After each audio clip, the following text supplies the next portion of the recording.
The following is my conversation with Madeline Young. Maddy is originally from Oklahoma, United States. She decided to move to New Zealand after falling in love with the country on a short visit. She started going to the University of Auckland and became an active member of the cheerleading club and the motorbike club. In 2017, 2 years after her move to New Zealand, she was hit by another vehicle while riding her motorbike. She broke 44 bones, was in a coma for 7 days, and had no more than 5-minute memory for 20 days. Through her determination and commitment to rehab, she recovered from the injuries she received and is now happily working full-time as an ecologist following her love for nature.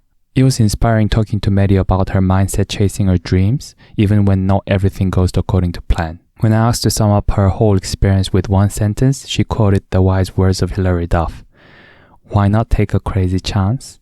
Why not take a crazy dance?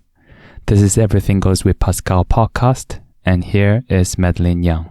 Welcome, Madeline. Thank you. You Thank go you for by having Maddy? me on. I do, Maddy. Yes. Maddy. Yes. Or Mad Dog. Mad Dog. Yeah, when I'm feeling aggressive. Yeah. Yeah. Yeah. What else? I don't really have any other nicknames other than Mad Dog. Mad Dog. You got to bring the fire. Right. Always. Yeah, definitely. Yeah. Have you, really random question, but have you met Floyd? Shane's friend Floyd. Oh, Floyd. Yeah. Yeah, yes, I have. Oh, his Instagram tag is Mad Dogging. Yes, I've seen him do that. Yeah. Yes. Shane's spoken about it. Okay. Yeah. Okay. What's the story with that? I'm actually not sure because, to be honest, a lot of the conversations I have, I just listen and nod and say, oh, good on you. Yeah? Good job. Good on you. I don't really know what he's talking about a lot of the time. With Floyd?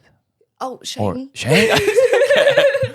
Well, is that He has like... so many friends. Yeah, he does. He does. He does. So many friends. And he just connects with so many people that it's hard to keep him straight. He's got... I mean, like, first of all, his job's like connecting with a lot of people, right? As a events manager as well as a podcaster. But he has got a lot of friends from like childhood and stuff, which is so cool. He's great at building relationships and sticking with them. Yeah. Growing with them. And he picks up new people all the time. At a random place, he'll see somebody who's not really got anybody to hang out with, Yeah. and he'll just claim him as his Yeah. own. You're my victim for today. Yeah, he's so sweet. Yeah, definitely. I mean, exhibition number whatever. Because like I met him at the first of all, Maddy here is like where do I even start? So we are at a setup of Handy Hippos, and Shane is part of the Handy Hippos, as you know, right? If not Handy. Even there you go. And yeah, Shane's a good friend, and Shane is your partner. I should have asked you before, Maddy. I sent you like the questions of my podcast beforehand, right? I'm very excited, by the way. Is there any topic that we should avoid? Start with. Yeah. Or we should avoid. Sorry. Oh, well, actually, everything goes. Everything goes. As your podcast is. That's the theme. Yes. And so everything can go.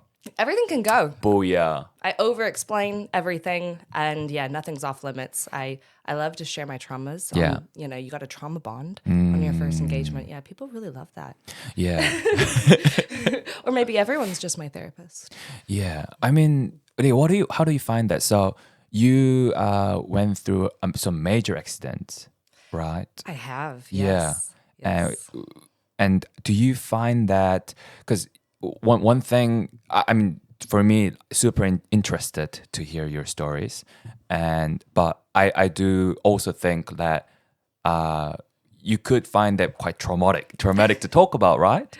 Well, I was lucky in that I've gotten through all the traumatic events that have happened in my life in the moment, and not carried anything through, because that's how you really do develop those kind of PTSD symptoms, where it is extremely hard to get out of. And my heart goes out to people who are struggling. I was lucky in that, was able to kind of decompress and really go through and reflect, dissect myself so that I could grow. Otherwise, I'll just be stuck in that. I'm very determined, so I don't like to be stuck in anything that wasn't my own choosing. And how did you do that? Because like I don't know, like for me, I haven't gone through like physical accidents, but there are a lot of things in the past in my life going through like tough times, right?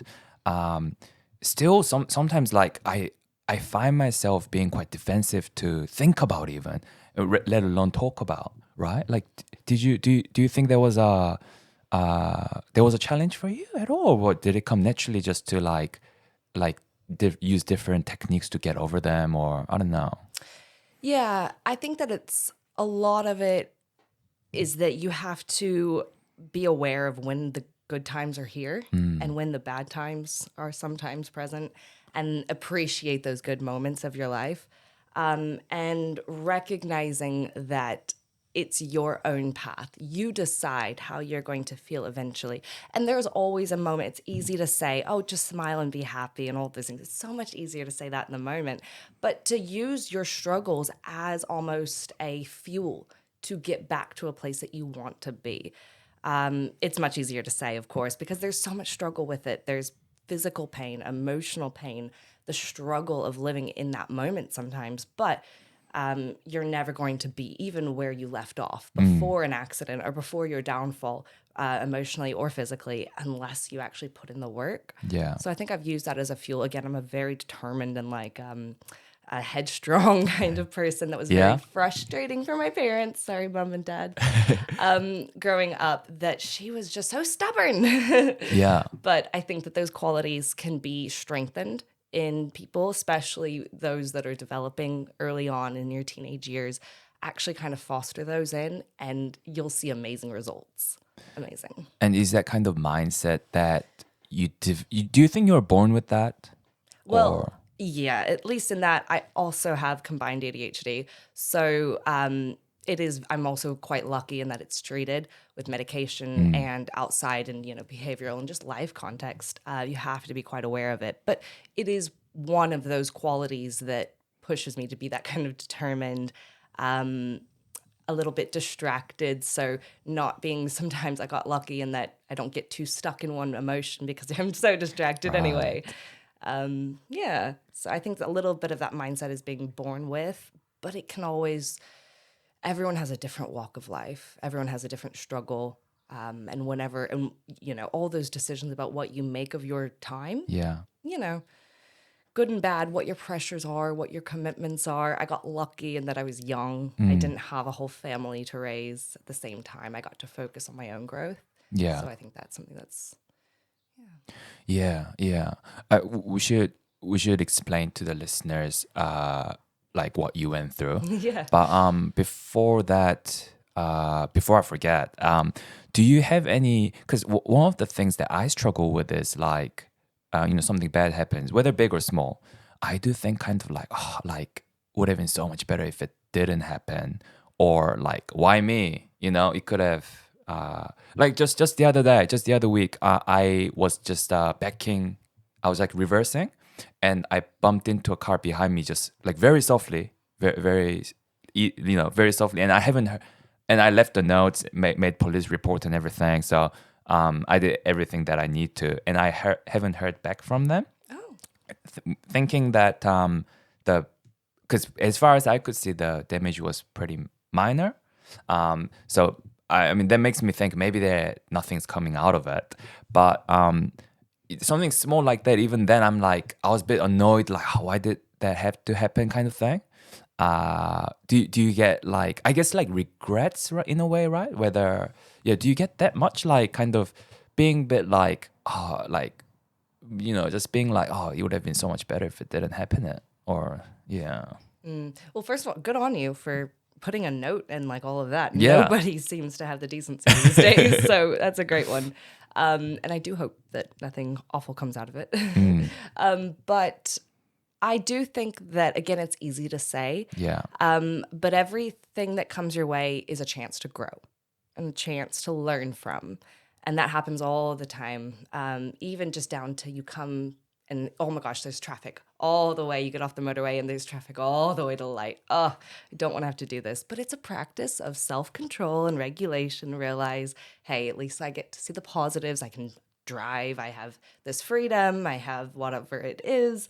So to be grateful, see the pleasure of life wherever you are, and focus on the positives. But it's so easy to say. But yeah, I wouldn't change anything in that. Yes, we've all had struggles. I feel like if I didn't have that struggle, I might have a different one, Right. something equally as difficult even. And it also is a way to grow. People will say, oh, wow, you're such a mature kid. You're such an old soul. And that's sometimes because they've been forced to grow up Yeah. and be responsible for things that another 10 or 12-year-old doesn't have to do. So I think that in a lot of those ways, it just gets you a lot more maturity practice. Yeah, for sure. I think last time we hung out, you explained to me a little bit about what happened, right? Yeah. Do you mind sharing that? Yeah. Yeah. We'll start with the first, I guess. Back in 2017, I had been in New Zealand for a little over a year. I finished high school and then immediately came here for university. And I had a motorbike because I always had a fascination. My dad drove them and lots of my family members back in the States. So when I got here, got a scooter, was competent in that, got a motorbike. It was a small little, it was actually a monster, Ducati Monster, but it was only 400cc, Lambs approved, all of that. And I actually was in the Newlyn and was driving, doing normal, under 50K. And I got somebody pulled out just from a car yard. So it wasn't even exactly a street, but they did make it to the main road and they hit me. I basically was trapped, my head between the rubber tire and then the wheel, the actual cage on the driver's front seat. Wow. So I was just, boom, stopped right there. So that was good. I always had a huge fear of hitting a car and then being flown, hundreds of meters down the sidewalk, bump, bump, bump. So I was lucky with that. I ended up breaking 24 bones in total. Somehow I broke my femur, my right femur, yet my phone that was in a life-proof case, shout out to Life-Proof, no sponsorship though. Not yet. Not yet, hey! My phone was in a life-proof case and it was in my all leathers suit that I was wearing. That was fine. Not a single scratch. Not a scratch. But my femur I broke. Yeah. So I got lots of surgeries. I've got a 55 centimeter titanium rod and a multitude of screws, brackets, all of those. Same with my wrist. I've had surgeries on those because I broke like 5 bones there. I mean, just ridiculous. My body was shattered. But mentally, I couldn't remember anything more than 5 minutes for about 28 days, for a little, under a month. Had no memory, 5 minutes max. And when after the accident, you were in a coma for a while, right? For about a week. I was put into 2 separate medical comas, though, just to make sure, because they didn't know really if I was worth fixing at the time. I was so messed up in the brain that was, fair on them. I didn't have any surgeries for about a week on all my bones. They were just like chilling. Yeah. So made a great recovery. And I think a lot of that, again, is just built into like, oh, I woke up, I remember in the hospital and like, oh, we're going to do this. All right. Oh, yeah, I remember you. Okay. And this is what we're doing. Okay. So you didn't have surgery for a week? Yeah, about 6 days later, I had surgery on my femur. And then on the 7th day, I had it on my wrist. And my cornea as well. They transplanted my cornea. So I'm technically seeing from somebody else's eyes. What's cornea? I believe it's just that lens, I believe. Like something the outer layer? In your eye, yeah. Okay. And I think it's pretty easy operation in that you just like slide one thing out and put it in or something. Right. Yeah, one of those. But no vision problems. So that's good. Oh, that's really good. Yeah. That's really good. So you're in a coma, so I guess you wouldn't remember anything in that first 6-7 days, right? Yeah, I don't remember really. And my mom came over from America, and she spent about a month here. And she, I didn't really start to remember her until the last few days of the hospital because I spent about, 28 days there.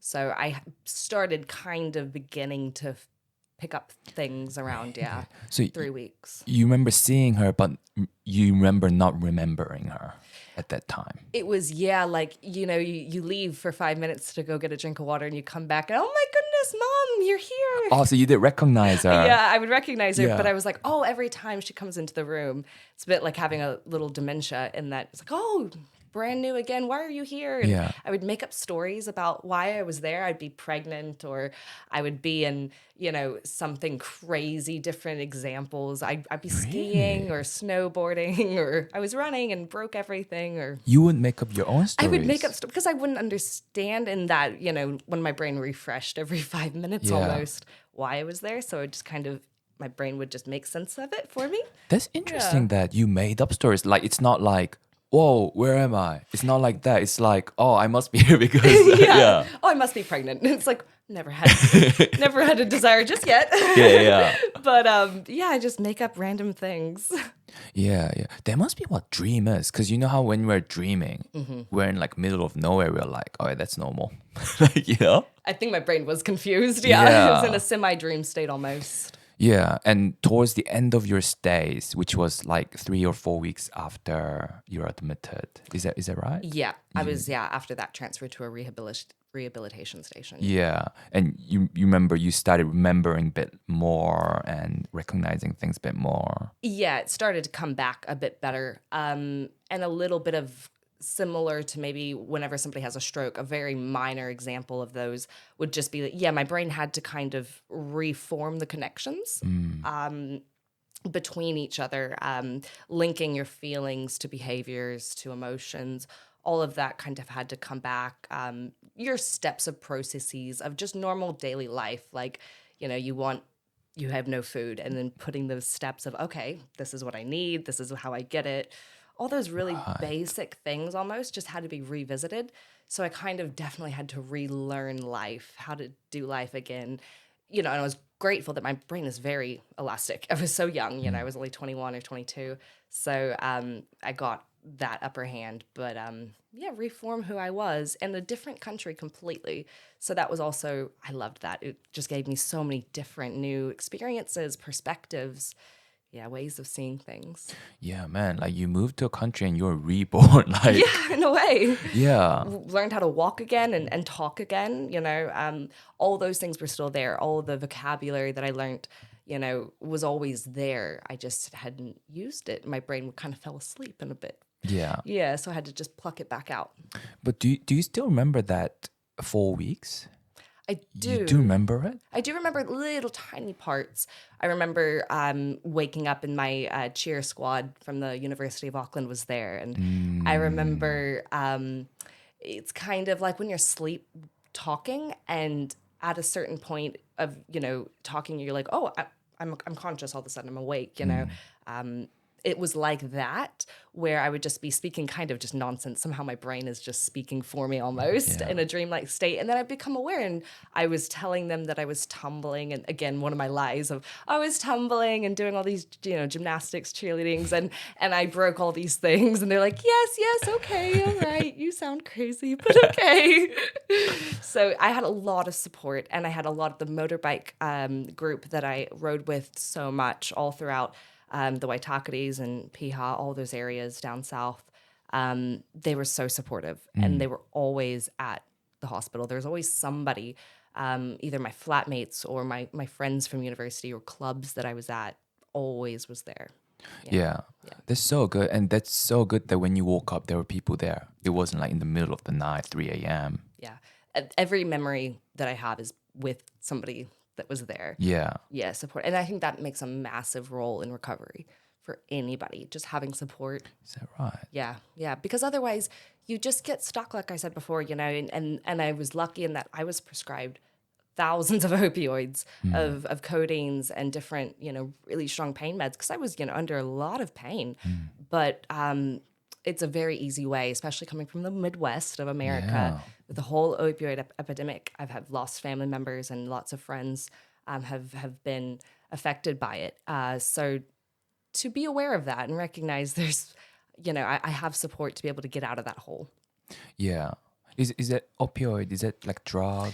Yeah, it's more commonly as well. Like whenever people just in America, we were suffering from an addiction because of OxyContin and all of those kinds of new drugs that were sold to us, put on the market, told that it wasn't going to be addictive, and it ended up ruining hundreds of thousands of lives and families' lives are all around them. It affects. But I was lucky in that I never felt any good sensation from those drugs. I guess I can say because I was in so much pain. So that's helpful. I guess I don't know. Canceled out. Canceled out almost. And I was able to, immediately I wanted to start back at university. I was only a year and a half in. So I was like, you're not going to take that away from me. That's the whole reason I came here. Yeah.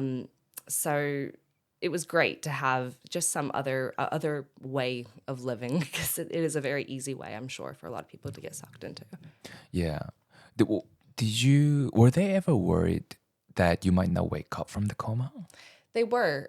And they didn't know exactly because they had seen that there was so much trauma and internal bleeding, and I broke multiple fractures in my skull and in my spine as well. I had multiple fractures, so they didn't know really what the effect would be. And they knew that regardless what my body was going to be able to do, if it was paralyzed or whatever, my brain just needs time to heal. Yeah. It just needed to repair itself and get back to normal and just sleep almost. Yeah.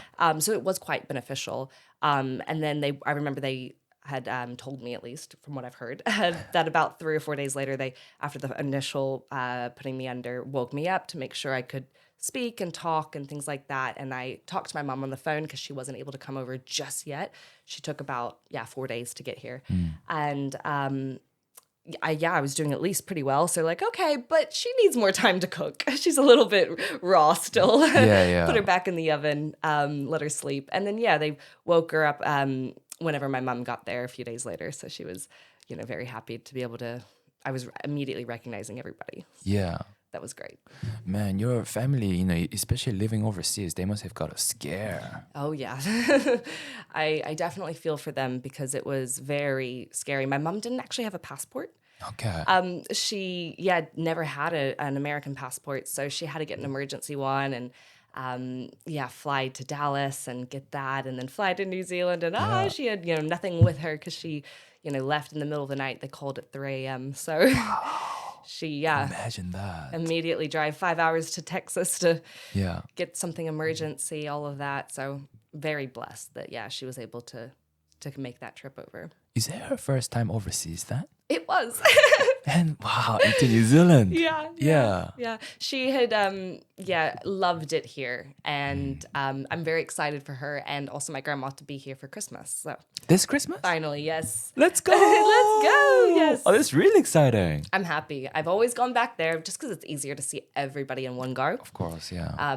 But I can't wait to show them around, show them my life. Yeah, absolutely. Yeah. Absolutely. Oh, so that's so there will be how long were your mom here when she was here for that? Yeah, she was here for about a month in total. She the second time actually it was at least a month. So maybe a month and a half or 2 months she was here. And she was able to actually stay in my flat because I spent another 3 weeks in rehabilitation just to get myself back to ready to go out to society. And she was able to stay at my flat. And my flatmates were so lovely, took care of her, and it was really nice to have her support. Yeah, that's so good. By the way, Maddy, if you want some drink, we've got some selections. So we've got some glass of vitamin water. Glass of vitamin water. So this is non-alcoholic option, and there's an alcoholic option of Somersby Crispy Apple Low Sugar Cider. 4%. Oh my goodness. Yes, you tempt man. me on a Sunday afternoon. Yeah. Has to be done, Goodness. It's Has a to be nice done. sunny day. It is a nice sunny day. Well, that's actually funny because my mom, growing up, her favorite was always a dragon fruit power. Really? Yes, always. Oh, meant to be. I never see these in New Zealand. Okay, Yeah, these are. I never see them. These are my go-to. Glass of vitamin water. It's This company is owned by 50 Cent, the rapper. Yes. Yeah. Did you know that? I have. And he's, Yeah. is it still partnered with Coca-Cola? Probably, right? Like Yeah. they own like most drinks. I feel like at this point. Yeah, because what's 50 Cent's association with it? I think he's like. I think he owns like a share in the company of vitamin water. Right. Yeah. That's my Okay. understanding. What Jack Yeah. told me last time. It's just, Are we allowed to drink these? Oh, we are encouraged. We're encouraged to drink it. Yeah. Oh, I see. Let's try it. Let's see. Dragon water flavor, dragon fruit flavor. What is yours? Mine is bit of mixed berry flavor. Mixed berry. Yeah. Do you want to try some? I'll try some of Try yours. Would some. you like the dragon? Oh, let me try it. Yeah, I've tried Yeah. it before, but every time I forget it. What it tastes like. Oh, that's quite sweet. That's sweet. But it's a nice kind of grapish, but it's not artificial. Yeah. That's Is how the I thing. find. And that's what I like about the dragon fruit. It's nice and sweet, but it's a crisp, clean kind of one without all this extra sucrose and glucose and extra gross. I don't think I've ever had dragon fruit, like by itself. It's that spiky one, eh? It's a spiky one, right? Yeah. I think it's like yellow or something. And Yeah. it looks quite fun. I remember buying it at Countdown once. It was like $7. Yeah. My lord. And yeah, I didn't like it actually. I didn't know didn't how like to. I it? didn't know how to use it. It sat in my fridge for about a week until my flatmate showed me how to cut it. So you cut it and do you just peel it or something? Yeah, it's kind of. I think if I remember right, like a bit of a orange kind of. Okay. Feijoa kind of scoopish mix. Scoop it. Or you scoop it might up. be able to yeah. Yeah. I don't think you could really peel it. Might need gloves or something. Yeah, because it's spiky. Yeah. Yeah. It's a very fitting name. You look at that; it kind of looks like a dragon egg, Leathery. Yeah. leathery. Yeah, I like that. Yeah.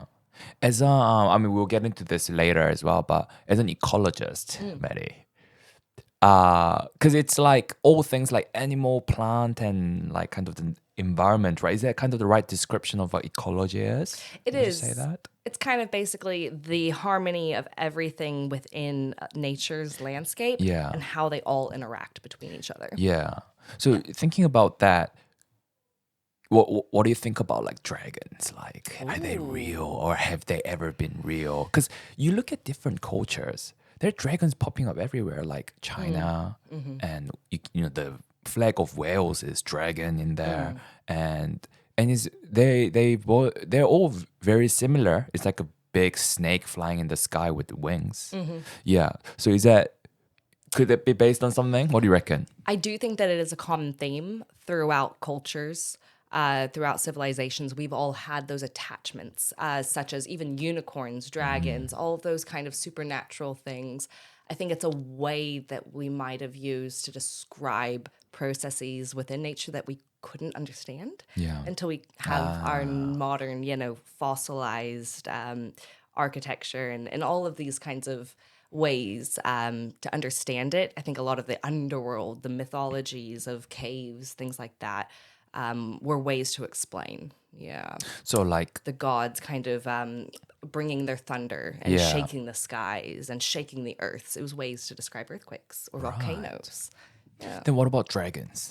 Dragons, though, I don't have a good answer, but I know that it's probably something similar to like the unicorns, describing maybe a mix between a narwhal and a horse. True. Maybe. Just our ways, our brains are always trying to find an explanation and making a human-like quality to everything. We like to humanize and personalize things. Yeah. But it also might come just from things that we found back in the day, like massive fossils of dinosaurs or something, and just trying to, this had to be some flying dragon. Yeah. Yeah, or they heard from a distance a roar that, must have been. That's and true. that was accompanied by a forest fire, and maybe that's how they got their dragon flame. True. Or it was something, they saw some massive fire, the remnants of a fire, and it must have been from something coming from the heavens Yeah. that burnt this. Yeah. Would be cool if they were real. Yeah. If It they would were be. real. It would be very nice. Yeah. Yeah. I remember like just watching like YouTube videos of someone spotting dragons on the plane and things like that. It's just like they're on the plane and they're just filming outside the window, and it's just a massive dragon like flying past. Did they put like a CG overlay or something? Like as all footages say, it's a real footage, right? Right. It's one of the UFO. Yeah, it's like one of the UFO. It's like a real dragon spotted flying through, and just the kind of the shock you get. I mean, I love that thrill. Of course. Yeah, I mean, terrifying, but I kind of love that as well. Do you like adrenaline? Kind of that thrill seeking? Not really. Not really. Really? Nah, like I think that's why like I like those like conspiracy theories and mythology because I can enjoy that in like a safe space. Yeah. Whereas like you're into like motorbike. You used to climb too, Of course. Yeah, we'll get into that. I We'll guess. get into that Yeah, one. yeah, good That's segue another into it. trauma. Yeah. So it sounds like you're into like thrill seeking, like adrenaline rush. Yeah, anything that boosts your dopamine and gets your blood pumping. Yeah. I do enjoy all of those fun activities. Yeah, and it's a test of strength. I always, I know that's a massive motivator for myself. Testing yourself. What are your capabilities? What are your limits? Where were you back before, and where are you now? I like reflection. Yeah. So you're looking at how much you improved, like doing things. Yeah, that's massive with running, at least. I'm glad to have not jumped straight into going to marathons, going, full on through the distance, making sure I take it step by step. I did 5 half marathons before I jumped into marathons to really make sure that I was ready and not burn myself out as well. And it's great to see how I've grown. To see how, my goodness, I ran up my first 1K after about 4 months after my motorbike accident, and I vomited. Like after I got home and I was like, oh, like 1K. 1 kilometer, Whoa. and it took me like 15 minutes. It was so slow. Yeah. I had to walk a little bit of it too, and it was just like, oh, and now you see just a few years later, and you're doing marathons. Like it's great for that endurance, that perseverance to push through. Yeah. And how long after the accident did you run that 1K? That was about, I guess, 4 to 5 months. Wow, so it's been months, and then Yeah, and I was lucky that ACC was right there, and they put so much work and development into my growth with occupational therapy, with physical therapy, all of that. Yeah. To really rehabilitate me, and I was again, striving for that, driven. Yeah. To get better. So. I got lucky. So what was the rehab therapies like? Yeah, it was basically after I had moved from the rehabilitation center, I would come in twice a week. Up on the North Shore was a clinic, and we would do so many physical stretching and strength exercises, going up and down the stairs, a certain amount of time. It was a lot of treadmill. We would, and she was very helpful, my therapist, and in getting me back to a level where I can just start walking without limping and using, my double support, not focusing too much on a limp side, and then starting to run a bit more and jog and just walking me through those steps that I wouldn't have always gotten, say, back home in America, just because we are not so focused on our citizens' health. So I was very lucky to basically have a guide just to how to get back physically. Yeah. Were you ever frustrated? Like, it's like, oh, damn, like, why can't I walk, or, why can't I run as much? Or Yeah, I was really, I guess, lucky in that it didn't get me down too much, because I definitely turned it into frustration of having something to prove. And I did focus too much on that, where I had to prove to myself and to, I don't know, the world, society, everyone around me, I guess, of that I was still the same person, and that, in fact, I was stronger, and that I would come back, and that I had no frustration towards the person who did make the mistake of hitting me. It was just more of, well, that's not going to be taken away. Like, it's not that I had any frustration towards them, but I was frustrated that, I guess that I wanted to prove to everybody that I was fine, and myself. Yeah. Yeah. So however you want to put that frustration struggle, but Yeah, I mean, because I can imagine, like, even when you get injured sometimes, like just a minor injury, like your foot hurts or something, you're like, oh, like, why does my foot hurt? Like, I can't run as fast as I could have, stuff like that. But so you don't feel, how do you feel about that driver that hit you? So with that, actually, there was only, it was really easy for me actually to emotionally process it all, because he was driving on a suspended license. 6 months prior, he actually did cause a motorcycle fatality. Massive coincidence. But he did fatally injure somebody who was driving a motorcycle. So they did immediately revoke his license, and he was owner of a car yard. So because of that, he was just moving the car from the site, but it was on a legal road, public road. So because of that, they really did throw the book at him. And I was lucky as well that everything was handled completely by the New Zealand justice system. They had no input from me, other than a victim statement. And I loved it because it was, this is not mine to have to go after. I don't want anything from it because New Zealand was so gracious in that I was lucky to come into a place where ACC is available and that I don't have any out-of-pocket expenses really.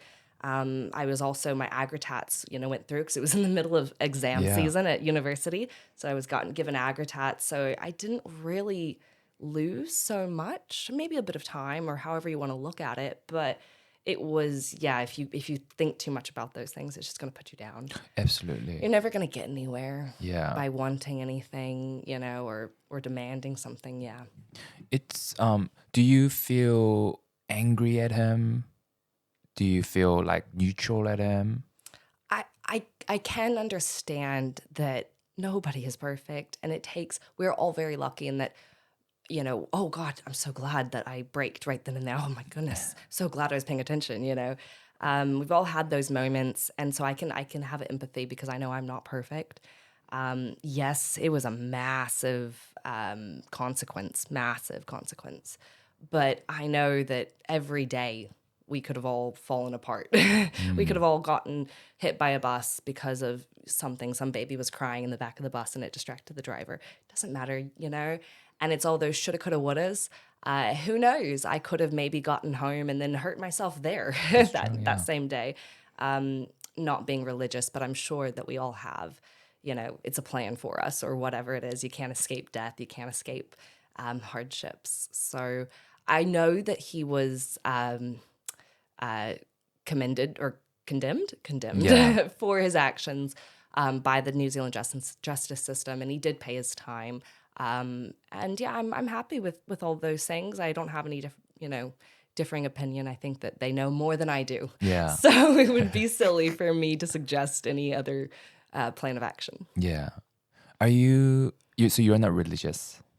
I was raised quite religious in that, not my family exactly, my immediate family wasn't too religious, but being in the Midwest, went to private schools that were Christian schools because there was no other option other than public schools, and that wasn't what my family wanted for me. So I was glad to have some of that upbringing. It's good, but in some ways, now that I'm an adult, I don't really practice too much. Yeah. So do you believe in God at all, or? I think in a way of not being too controversial, but and nobody has the answer for sure. But I think that it was a way to maybe sometimes, again, explain the things we couldn't explain, instill some sort of moral philosophy and teachings to our next generations that will stick around forever, a book of teachings, basically. So I don't exactly agree with all of the parts of religion, but I do agree with how it can connect people, bring people together as a community to look after each other. Yeah. As a support. Right. So I do believe of an importance. Yeah. yeah. But you don't believe in like the God or? I don't personally Yeah. have. Yeah, I would definitely agree with more of a science background Yeah. on that. Yeah. Do you believe in like kind of other unseen forces like karma or even just like if you do something positive, if you put positivity out there, it'll come back to you. Do you believe in things like that or not really? I definitely will believe in that. Yeah. Because maybe not so deeply into anything. I don't have too much belief.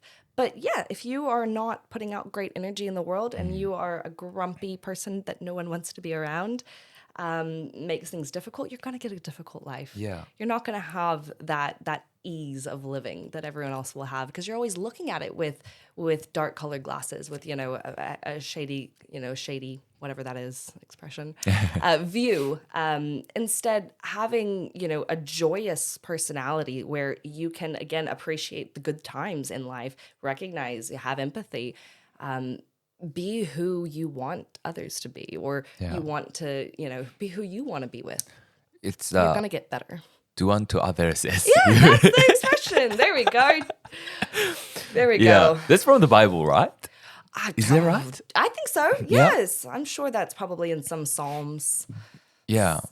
book chapter. Book chapter. Some Psalms 48:19. Yeah.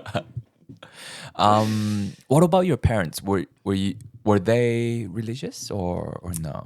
I think that it also, a lot of the Midwest, we are, like, family-wise, we're raised going to church, going to Easters, all of that. I don't really know.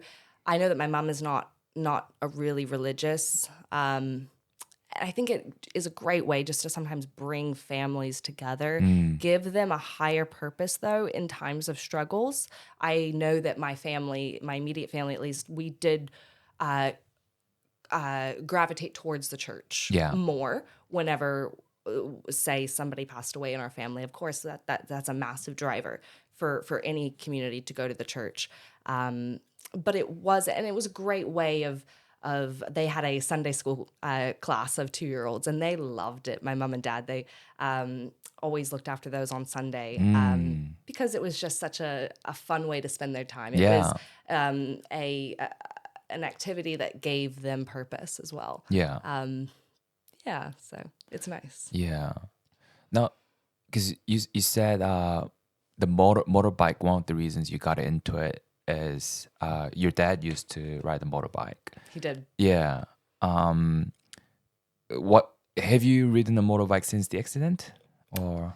Yeah, so with the motorbike, I think that was like the first indicator for myself that I had some growing to do. Okay.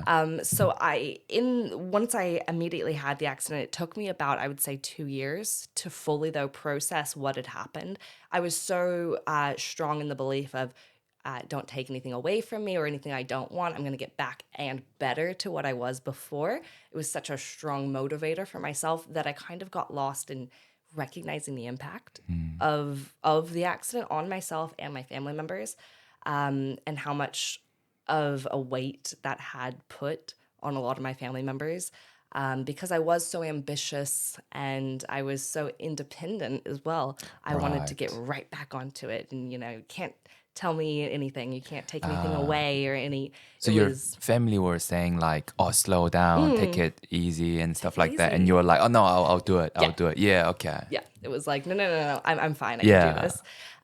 So it did take about 2 years, and then it was just like immediately overnight. It was like, whoa, what am I doing? Like, yeah, you are a temporary citizen being a motorbike driver. And yes, my mom instilled in me that you have your boots, your gloves, your leathers, you know, top and bottom, not 1 inch of skin is exposed. You know, you wear everything, full face helmet, everything.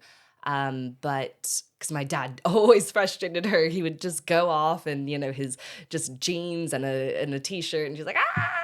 Yeah, so that's all for safety, right? Yeah. Like leather and stuff. You know, put your helmet on. Yeah, for sure. And so I really still, if you're ever going to drive a motorbike, make sure that you're safe, because it's not about you and your ability. It's about everybody else. Yeah. And you can't predict them ever. They don't know that you're there. If you almost drive like nobody can see you, but everyone's also trying to kill you. Yeah. No one knows you're there, but they're going to kill you. And yeah, you're so exposed and you're going like 100K, and that's crazy. Yeah, it's exciting, but then it really, I guess, once my temporal lobe started to kind of close, it was like, ooh, this isn't worth it at that point. Yeah. You know, the cost versus, you know, the consequence is just not worth it. Yeah. So you haven't been on a motorbike since then? I have not. Yeah, I haven't driven a motorbike in years. Yeah, and I Yeah. like that. I would not get back on it. Yeah. You know, I do think that it sometimes can be a bit of an irresponsible decision for certain people to do it. Yeah. And it has to do a lot about the roads that you're on and when you're driving. Auckland City, I would not ever drive a motorbike in. You know, maybe on some country roads or something like that that you know that you are very competent with, but not in the city. Yeah, no, fair enough, fair enough. We should get into the climbing one, but I was Yeah. gonna ask you. So you had a climbing accident, and you were telling me that you kind of went back to it and did another climb, and just to kind of finish the chapter on a high note, right? Like that you end up finishing on an accident note, but you are finishing it that like you've done it. You know, you had an accident, but you still did it. What about like motorbike? Like, did you have any desire to do something similar? Like you had an accident, but you want to jump back on it maybe once more just to finish it on that note? Yeah, I didn't really have with the motorbike. I believe that, yeah, that's the reason whenever I did take about 6 months off. And then once I got physically able, I did buy another motorbike. And to prove that I was no different, that I Yeah. could be even better than when I left. And I did remember, yeah, I drove for about another year, hanging out with the same, group of people, doing the same kinds of rides. And then I just realized finally after all of that, it's I not really see. worth it. I'll always still be that person. I Yeah, can yeah, still yeah. have these relationships too. Yeah. I don't lose. I think that was a massive fear, that I don't lose these relationships. I can still hang out, but I just don't need to go for motorbike rides. Yeah, Yeah, so I think that was a massive thing I had to learn. true. And do you sell it? Do you sell a motorbike? And I did, yes. Yeah. And I'm glad to be free of it now. yeah. Well, now you're running, and that's I think that was what I also used as, that was actually the same time that I picked up running Yeah, a bit I more. see. And also whenever I met Shane. Is this when you met Shane? Wait, what, on I the was, run? Yeah, I was running just a little bit. I had started tinkering. I was doing a few like 10Ks. I had done the round the bays kind of run. And I had also, yes, met Shane. And that was our second date. Yes, our second date Running day? was, yes, going to, we Aw. ran from his place to Point Chev and back. It was about 10 kilometers. Yeah. For our first or second date, yeah. Wow. I don't know what crazy was in me at that point. I was like, oh, okay, he's cute. How'd you guys meet then? Yeah, we met at work, and he was just such a little conversationalist, and Yeah. immediately I was interested, and he was easy to talk to, and he talked about running, and I was like, I like running, and no, that's cool, and we should go for a run sometime. Aye. Oh, yes. Our first date actually was a comedy set that he did. I was messaging him on a few days later after we had met on a Friday after university. I remember I was on the bus, and he said he was planning for a set that he was doing that night. And I was like, oh, what's a set? I don't know. And he ended up inviting me. Come along if you want. I paid $5. I paid to for go your for the first date to first go see date? him Yeah. perform stand-up comedy. Shane, you invited her. Surely a free ticket or name on the door, Right? Name on the door, right? Shane, if you're watching this, you owe Maddy $5 or a comedy show. Oh, that was like 4 years ago, though. So, the inflation. Yeah. Yeah, I think This that's is what, like 50 or something? Yeah, hell yeah. Yeah, so it was a good, I recommend it though, because you can actually see if they're funny or not, who they are. I was like, actually, I just get to sit here and True. listen to him. That's true. And then I could just like slip out I think- before he even comes off stage. That's true. Yeah. Yeah, There's a bar out there. I can just have a drink, that's true. But no, he was worth it. He was worth it. You He was found him funny then. I found him funny. Good set. Yeah. Was it at the Classic? It was at the Classic. At the Classic, yeah. Oh, that's really cool. Wow, like, my Shane must have been nervous as, like, I mean, doing a stand-up itself is like a big thing, but there's a girl that you're interested in the crowd. Yeah. Well, but the Guy. only thing, he was doing it to learn as well. He was using it as growth. Oh, like high stake, high stake kind he was of thing. like, okay, like, this is my moment, Yeah. and that's all why he got into comedy, because he just, it's a big confidence boost. Yeah. If you do it correctly, and it's a little bit to learn, and, how to conversate, but yeah. It's all development. This is a huge development. Yeah.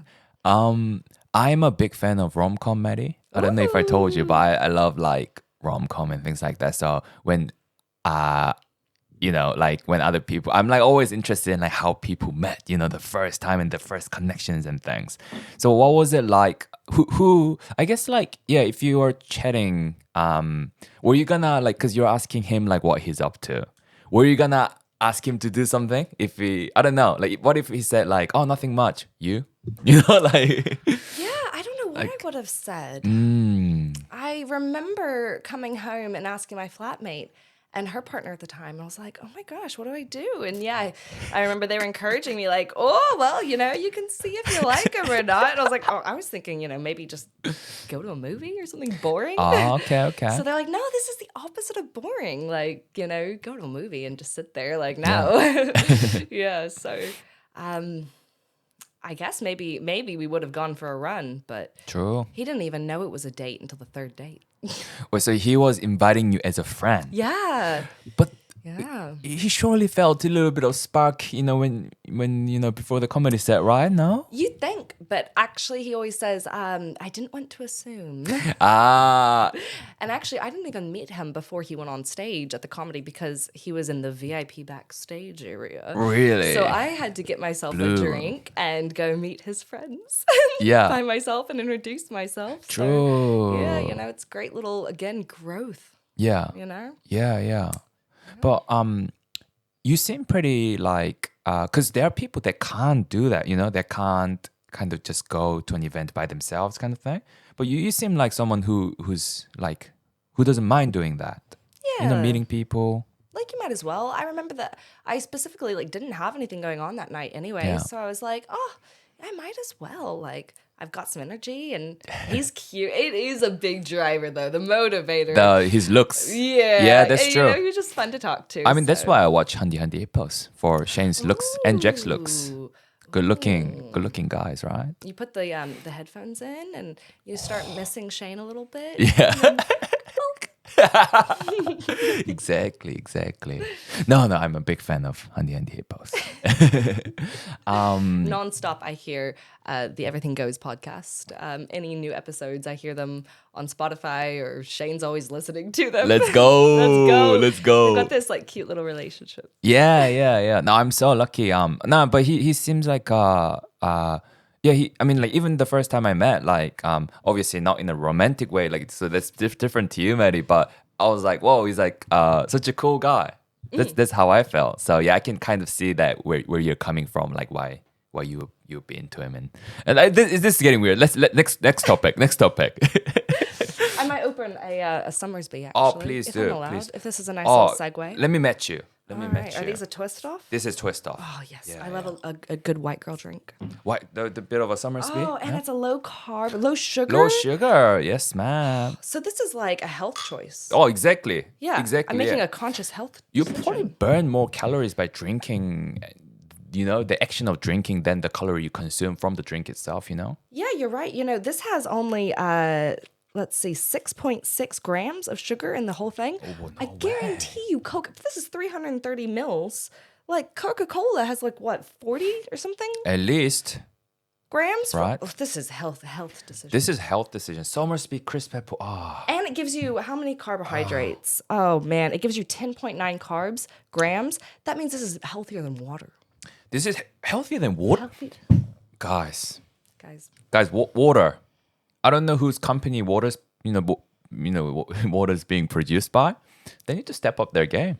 Fuck the earth. Said by an ecologist as well, so she knows what she's talking about, right? Amen. Yeah, Earth. If you're watching this, I love you, mother. But at the same time, Somersby. And fuck the polar bears. Fuck the polar bears. Yeah. I heard polar bears are aggressive as ham. Have you heard that?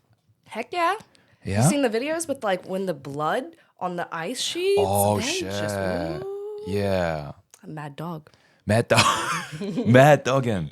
Yeah, no, like they, Coca-Cola, right? Yeah. Oh, no, is it Pepsi? But I think it's Coke. is it Coke? Yeah, that's got the The mascot is, mascot. yeah. And like it's like a white teddy bear, you know, hugs you, cuddles you. But nah, if you're there, like eats you, Nah. attacks you. And like seals as well. Yeah, They're aggressive as heck. the seals are aggressive. Yeah. Seals will get you. Are they? Yeah. No, once I saw seal like so I used to live in this small town called Otaki. Have you ever been there? I have not. You have not. Have you heard that? I've heard it. Yeah, yeah. It's a very small town, but surprisingly quite popular and quite famous. But once I was just chilling, and my brother went for a run, and he comes back screaming, "Guys, you have to come out here!" And my dad was pooping, and he was like, he was like, "What?" And then he's like, "No, like let me tell you afterwards." And then so we ran out, and he took us to the beach, and there's a seal there. There's a seal chilling there. Really? Yeah, it was the weirdest thing because by that point, it was like my first or second year in New Zealand. So before that, I was in Korea, right? And we don't really have that many beaches or anything like that. Or like we, as a family, we didn't really go to many beaches or anything. So seeing a beach itself is like, oh, that's cool. But seeing a seal, like an animal, because in my head back then, seals only exist in like Antarctica and stuff. So seeing it there is like, whoa, what's going, like I seeing a dragon basically for me. Yeah. Like back then, yeah, it was crazy. It was crazy. Yeah. Just sunbathing, just chilling almost. just probably. chilling. Yeah, Yeah. just chilling. I think. Well, I actually heard, I watched the Paksasari and the endangered species, Okay. the new TVNZ show, and they actually did recently an episode about seals. And yeah, I didn't realize how common they were in New Zealand. Yeah. All the rock, the beaches and the rock faces and stuff, they love it over there. Yeah, man. South Island. There's a whereabouts. There's a is it Kaikoura? Yes. Kaikoura. yes, There's. Kaikoura. Have you been there? I have not. Oh Again. man, the seals they're everywhere. Like yeah, it was crazy. Yeah. Yeah. Like some colony, I'm sure. Yeah. But they seem to chill though until you get close and they're like wow. Like, But I saw a dolphin there that was cool. Hey. Yeah. Yep. Kaikoura dolphin. Yeah. Now as an ecologist, it must be like pretty nice living in New Zealand. Yeah. A lot of opportunities to see things. It's absolutely remarkable to be here. Coming from Oklahoma, which is just in the middle of the States, Yeah. in the Great Plains, and it's just so different landscape. I mean, we don't have one natural lake in all of Oklahoma. Really? They're all man-made lakes. Really? Yeah, so continental. I mean, it takes drive-wise, it takes 2 days to get, at least, it takes 2 days basically to get to the bottom of Texas. That's Yeah. our closest ocean. Really? Or about 3 days to either one of the coasts, east or west. So I actually had never also been to the ocean. Whoa. Yeah, the first ocean I saw was New Zealand, and the first beach that I ever swam at was Takapuna. Really? Oh man, could have picked a better beach. Actually, it's a great beach. You Very like calm. Takapuna Beach? Yeah, super calm. Ah. My second was Piha, and then I got caught in a current. I did. Yeah. Yeah, and I That's was scary. I had no clue. I had no freaking clue. And it was like closer to like sundown time anyway. And I was lucky that I was with a whole bunch of friends that Yeah. basically just jumped in with me. I was like, because they were yelling about what to do, and I had no clue, So they just jumped in with me and rode it out, and I was very lucky. Yeah. Yeah. Oh, that's good, man. That's scary though. Go from Takapuna to I know. Yeah. Yeah. Now, Takapuna is it's a cool area, but the water quality is often bad. yeah, and Yeah. same with Mission Bay. Yeah. Yeah, Kohi. It's better. Like you go a little bit up north, like Long Bay is my go-to. Have you been around there? Been there, yeah. Shane and I went a few years ago up there. Actually. True, true. Yeah, because it's only an hour a bit away. Oh no, less than that. Like it's like 20 minutes. 20. Oh, from here would be like 30 minutes. Yeah, Yeah. yeah. Oh, because you're all the way up. Yeah. Yeah, yeah. Like I'm I'm like maybe like 10, 15 minutes from Long Bay. I live in Albany. Right. Yeah. I used to live like 5 minutes from Long Bay, in Torbay. And I used to walk to Long Bay like every weekend to just chill there during summer. But it's really cool. One of the best beaches there, I think, Long Bay. And they've got like this coastal walk. Oh. Yeah. And you walk along this cliff basically, next to a cliff. Yeah, really nice walk. Hey, Yeah. Right now it's because of the flooding and stuff. They closed it like halfway. Right. So not the best times, but still good. Yeah. Still good. That's what we're finding a lot actually with my work, because we do so much works in the Waitakere's area, and they've suffered from slips. The entire terrain has changed. The landscape looks almost unimaginable, like Really? completely different, to what it was before. Yeah. It's amazing to be able to see side by side photos that I've actually taken the year prior, Yeah. and then this year come back and seen them, and it's just. Whoa, it throws all of your plans out the door almost. Yeah. It made it really, really interesting this season.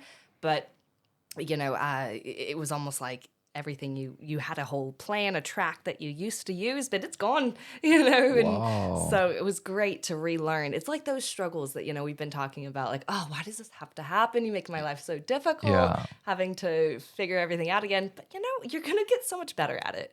You'll be so better next year because...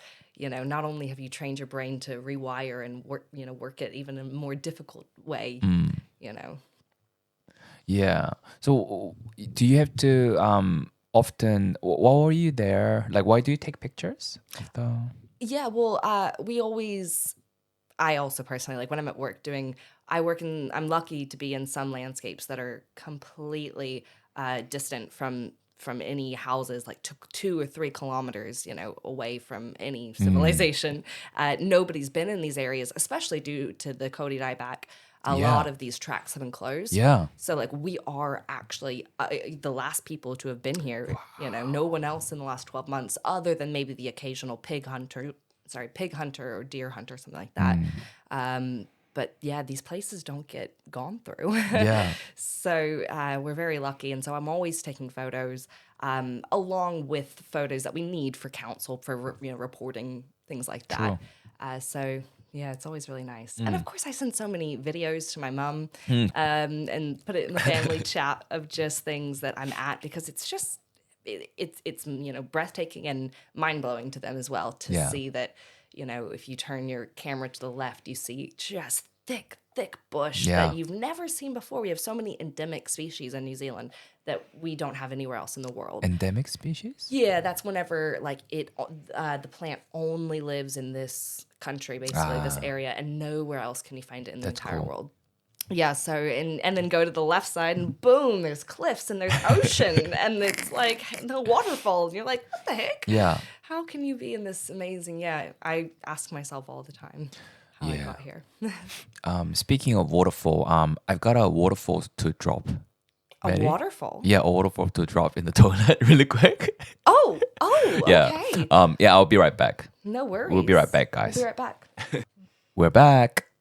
We're back. There was a good waterfall. Yeah, much needed. A rainbow at the end? Bit of rainbow. Yeah, bit of rainbow. Yeah, it was nice to see. But I flushed it down. The rainbow went All the down way. as well. Yeah. I've been keep getting distracted by other ones, but so after 2017 your accident, like the motorbike accident, you had another accident like a year ago, was I it? did.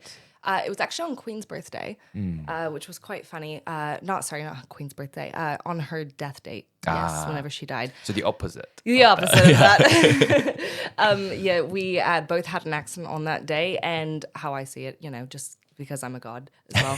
I'm a queen, obviously. queen. Yeah, that God had both of us. Again, I don't really believe in a god, but for that story, he looked at both the queen and I, and he said, Queen Elizabeth, you've had a long run. I think your time is done. Maddy, you've got some more left in you. You can do it again. I'm a very firm believer that we all have 9 lives almost. Right.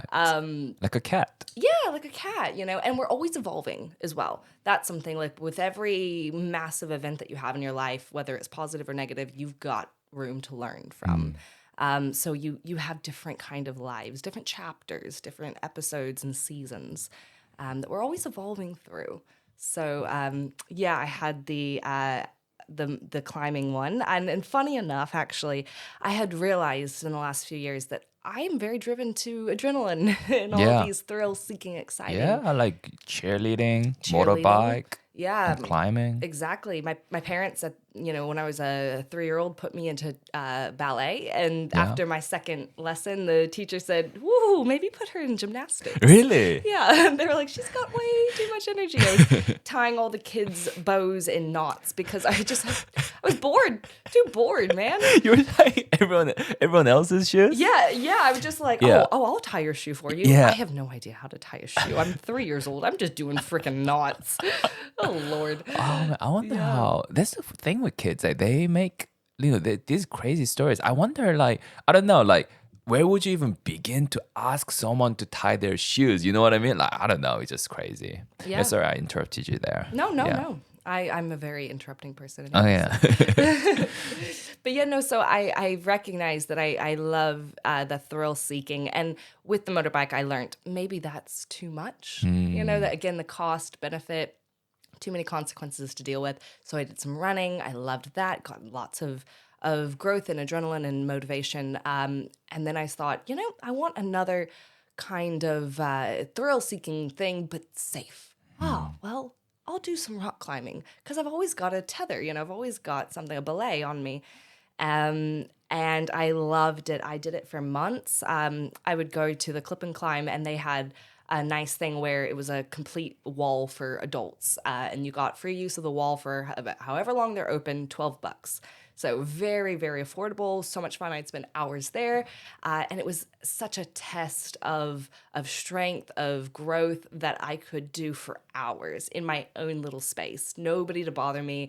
There might be on a weekday, there might be a few kids, but they have nothing to do, with my area. So it was great meditation almost as well. And it gave me a lot of time to like reflect, because with climbing, it's also a very different sport where you have to be very relaxed. It's a smarter, not harder kind of sport. You don't need to be like in the gym where you're flexing your weights and you're, this and that, and you don't have a high heart rate, with like running or with gymnastics. It's very much like, how can I adapt my body to work and perform best from what I have? I don't need to physically pull myself up. I can just stand up if I get in the right position. So it was great to just learn and progress, and to always look at YouTube videos, how to get better, how to climb it better. I would take videos of myself, and see what my body was doing and how I could make it easier and things. And in fact, I would have dreams for like 2 months. It would happen at least once a week. I would have a dream, and I'd wake up from my dream every time where I'm falling. Really? And I'm like, oh gosh. And in my dream, I was on the rock. I was on the wall, because it was just like I lived and breathed and slept climbing for months. Wow. So hyper fixated on it. And it was great. And I'd always, have a dream that I would fall, and I'd wake up halfway through my fall. So it was amazing, like a major like nightmare. And I'd always laugh at it. Oh goodness, I guess that's my brain trying to, think of the worst case scenario, because that's, again, your dream is to record and to make sense and lay a foundation for tomorrow. And that is exactly what happened. I made my biggest fear of forgetting to clip in. And I remember so much, way more. And I always said with the motorbike accident, I wish I remembered. I remembered. I was, again, with the motorbike, not to get off topic, but I got very connected with a woman who ended up finding me and getting in touch with me. She was the very first person on the scene. And she had a massive background in first aid because she did a lot of respite care. But she was just a random passerby that just saw it happen at the light, and immediately, it helped so much. And hearing, and I've met with her many a times, had lunches and gone to her house. She's a lovely woman. My second kind of New Zealand mum, I would say. That's so lucky. Yeah, she's a very warm person. And, all of those things, memories and or experiences about that, I had to learn from other people. And I always said, I wish I remembered it myself. But I kind of now understand with the climbing, I'm glad I don't, because I do remember everything with climbing. And again, like, it's fine that you remember. It's fine. It's great. But it is a lot to process. Yeah. But I remember that right before, actually, I had been looking at this, one route, this one climb for weeks. And I was really trying to master it. And I was thinking so much about it. And pondering, because you don't want to have to be thinking about it when you're on the wall, have it all in your head before. And I remember thinking, oh, well, I'll just kind of free climb just a little bit just to get myself to that place. And then from there, I'll come off the wall and actually clip in. But, I'm just thinking about this really detailed. And then at a certain point within that, I actually made the mistake of forgetting that I'm not clipped in. Don't go any further, because I was so happy. I was like, oh, yes, sweet. So I got that. Okay, and I didn't. I just kept going. I didn't do what I was meant to do. I was just so focused. And so I got about, it was a 10 to 12 meters, because basically from what I can remember, and I was able to, whenever I woke up from falling, tell them what I was doing, what rock was my last rock, and they estimated about 10 to 12 meters. And whenever I did say in my brain, okay, cool, I'll come off and then redo it, because again, I had forgotten I didn't clip in, and I wasn't supposed to be doing this. I actually pushed off the wall, and whenever I woke up, I realized I'm very far from the wall, because it was just like how I always do. And I remember thinking it felt like forever, so long. That's always what happens at slow motion when it's happening. And I remember thinking immediately, oh, this feels weird. Yeah. And I thought, oh, no, this didn't happen, right? Like, surely. And I remember I looked down and to double check, and no, I was not clipped in. And I remember just looking back up at the wall. And again, like, it just feels like so long that it was of a fall that I can even like remember that I looked up and thought, okay, well, I hope it's not too bad. Yeah. I hope that it's okay. And I also remember thinking that, because it's a known fact that the intoxicated drivers will a lot of the time be the ones that will walk away from a crash, whereas the other occupants of the vehicle were completely, impacted, because they just had no consciousness of this really happening. Their body didn't lock up and they didn't stiff up. And so it was almost like a bit of a jello. Yeah. Like whenever you're a child. That's what you want, right? Yeah, that's what you want. And I just remember being like, oh, you've prepared for this, man. You've had these dreams. You can't do anything. Like, I think that's a lot of what my dream, not to be like a spiritual or anything, but I'm thankful that I had those, because it kind of just got me to the state where it's like, it's okay. You can't do anything about it. And that's life. I'm glad that I learned that very well, that principle of like, you have to just accept it and go from there. And I remember that, I was out for about 30 seconds. I don't remember the impact, funny enough. You don't remember hitting the ground? Hitting the ground, that I don't remember. Right. But I remember every other thing. And I think that was probably just such a traumatic physical experience. My brain just couldn't comprehend, and it also would have just gone out. I didn't have any like headache or head lump, nothing. I did immediately kind of, my first memory was the attendant that was in the reception area, because he had heard the boom, and he said it was quite loud. And he was over me, and I was trying to get up even. Like, that was just my instinct. My physical instinct was just to get up. And he was like, no, lie down. And I knew, of course, because it's not my first traumatic, physically experience. I know exactly with the traumatic brain injury that I had, to know, where am I, what's my name, what's my address, what have I done, those kind of things to start thinking about. Yeah. But all I could think was, I'm nauseous. I want to puke. And I remember he was like, okay, well, I guess you can get up if you want. And then as soon as I sat up, because I was just, sat up, and no nausea, it all went away. But I remember like, I'm not actually in a lot of pain. Somehow I'm not in a lot of pain. Yeah.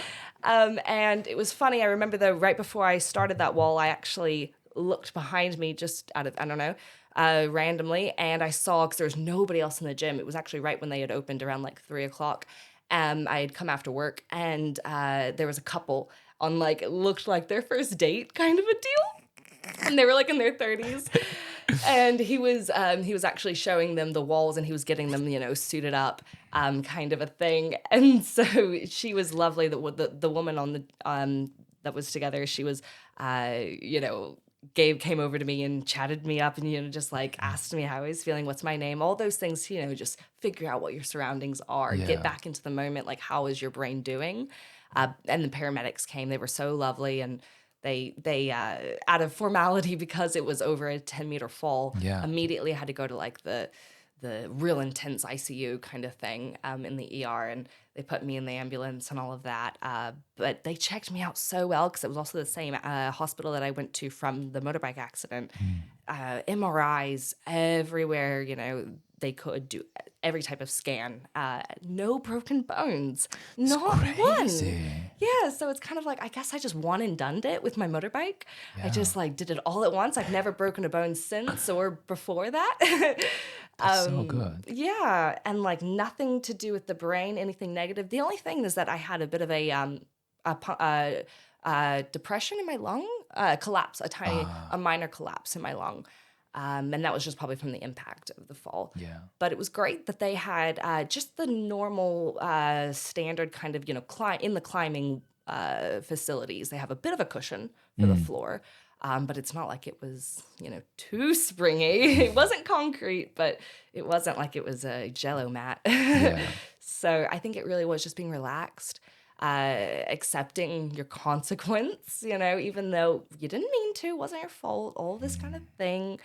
I just remember feeling very just guilty at yourself. Guilty? Disappointed, yeah. That you forgot to clip yourself in? Yeah, I remember that was a very, and I was lucky in that I had 7 weeks off because I have a super physical job. So, ACC again, big shout out to ACC. Big shout out to ACC. I will pay my taxes and my AC. I will never complain. Please, yeah. ACC is a life changer. Great system. It is. And they supported me. They gave me a bit of counseling as well. And that was just, oh my goodness, you can't even put a price on that. Really? Because I was lucky I never had any of those emotions follow me. Because it was a very much I was just so dumbfounded that, you can do this. It's kind of like, how the heck did you not turn off the stove? One of those. It's it's such a basic thing that how could you not?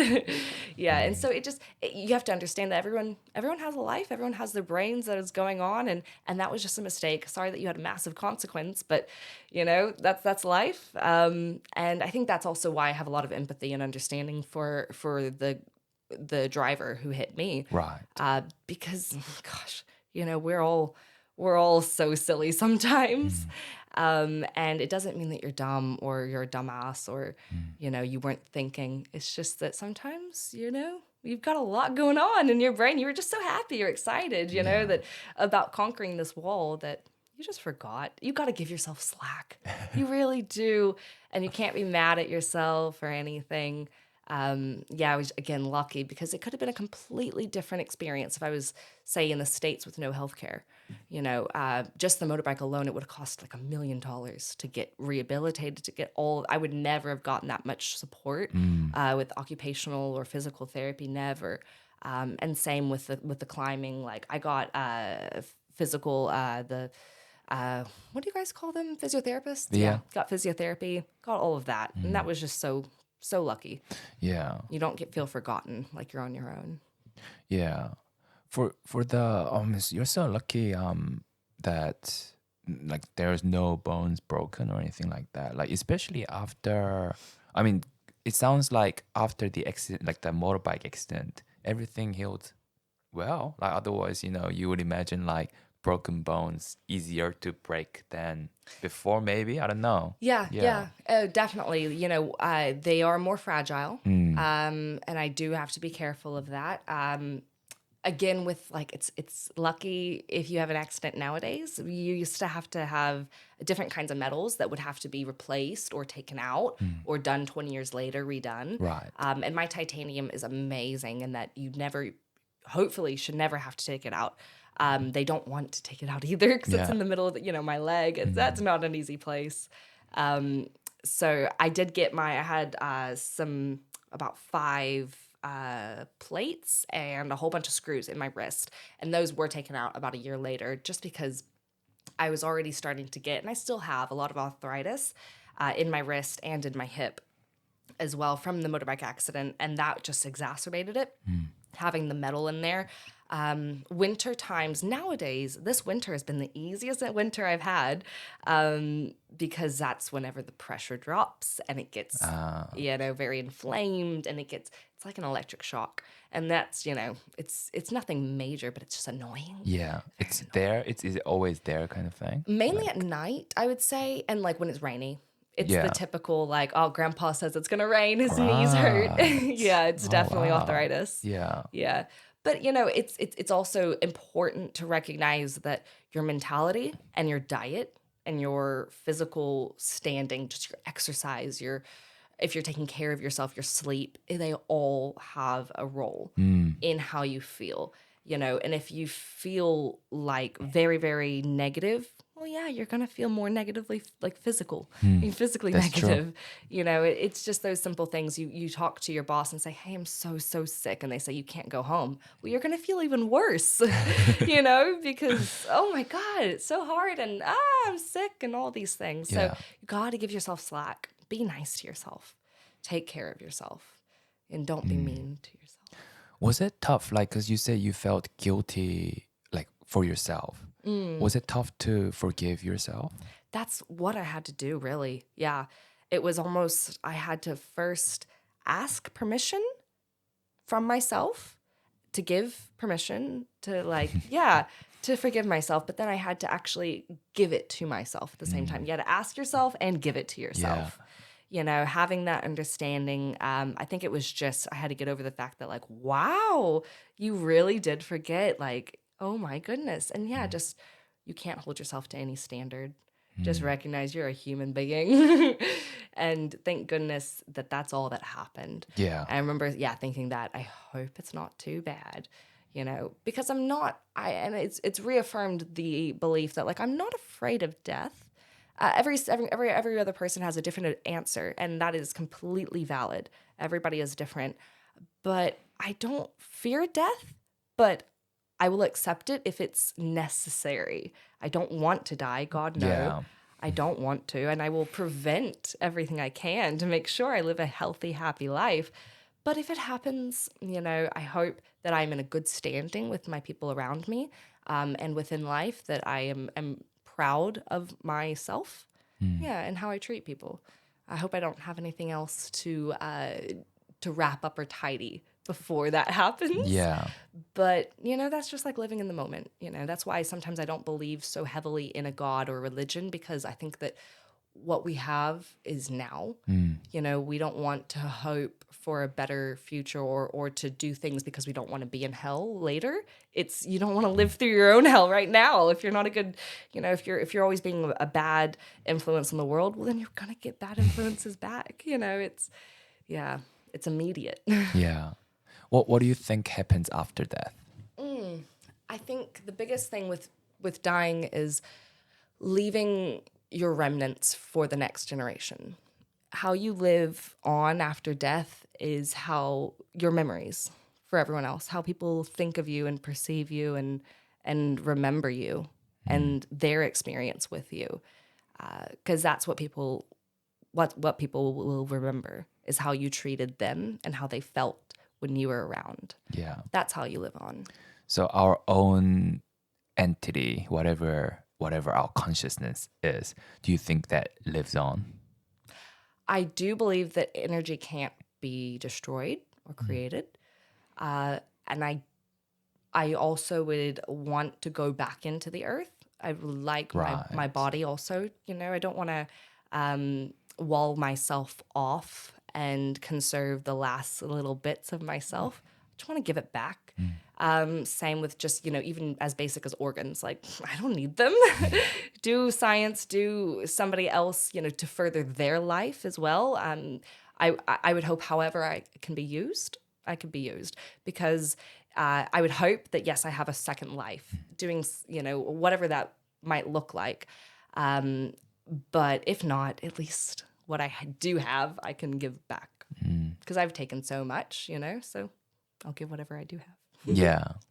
Yeah, that's such a good, it sounds to me like a very positive mindset, living in the moment, and impacting society in a positive way and those around you, right? Yeah, because I mean, it'd be great if all you do all your good deeds and you go to heaven and you see everybody that you spent time with. But on the off chance of that not happening, I hope I don't put all of my eggs in one basket and hope for a reward. Yeah. I might as well use the life now and enjoy that, and make this my heaven. Have you heard it's funnily enough, it's called Pascal's wager. It's have you heard that? It's like I have no. I think it's by a philosopher. It must be someone called Pascal. Oh, well, Pascals, they're geniuses. Yeah, exactly. Yeah. So, but it must be legit. And he said that if you chances are it's safer bet to believe in God, so that if it is real, then you end up in heaven. If it's not, you haven't lost anything, kind of thing. I have heard that. And I would probably on my deathbed be like, oh, by the way, I still believe in you, God. If you're there. If you're there. There. Maybe the New Testament God more than the Old Testament God. But I definitely, that's the same thing. Not an egg in one basket, I can appreciate everything and subscribe to anything that you want that will progress you. Yeah. That's true. Do you hear that? Are those? Oh, what is that? Is that? Well, it sounds like What? it's time for Everything is Fan Mail. Ooh, I played this tune, by the way. Ooh, I recorded myself. Did you? Yeah. It's got a vibe to it. It's nice, right? Yeah, it's got like a bit of a funk. Yeah, I enjoy that. A bit of jazz funk. Yeah. Well, this is a segment where I ask my fans to send in their fan mails. Ooh. To you. To me? Maddy. To you. And with a question. And we'll go through them and we'll read it out. Bit okay. of the fans get shout out and we answer their questions, right? Yeah. I'm excited to hear what they have. Oh yeah, I'm excited to read it. So as you know, man, bit of a headache with all these fan mails, Maddy. Yeah, where do they send them into? They send in through everything. When I say everything, I mean everything. And of course, there are like typical ones: Instagram, Facebook, LinkedIn, Bebo. Wait, Okay. Bebo's not Is that a thing still? Oh, it's not a New Zealand thing. It's a worldwide thing, right? Yeah. Bebo. Is there yeah, of course, because I got a fan mail over there. Yeah. Twitter. Right. Are you still on MSN? MSN. Yeah. MSN's the one. What else? Pager. Text. Call. Are you on Neopets? Neopet. Oh, I'm more of a Club Penguin. Oh, Club Penguin. Penguin. Yeah, Club Penguin. That's the real OG. Yeah, exactly. What else? League of Legends. Ooh. And all this kind of Anyway, so I picked out just randomly these two fan mails. Okay. Right. Yeah. So I haven't read them myself either. So I'm excited to find out. So the first fan mail comes from Sean McCall. Oh. Thanks, Sean, for sending your Thank you. fan mail through.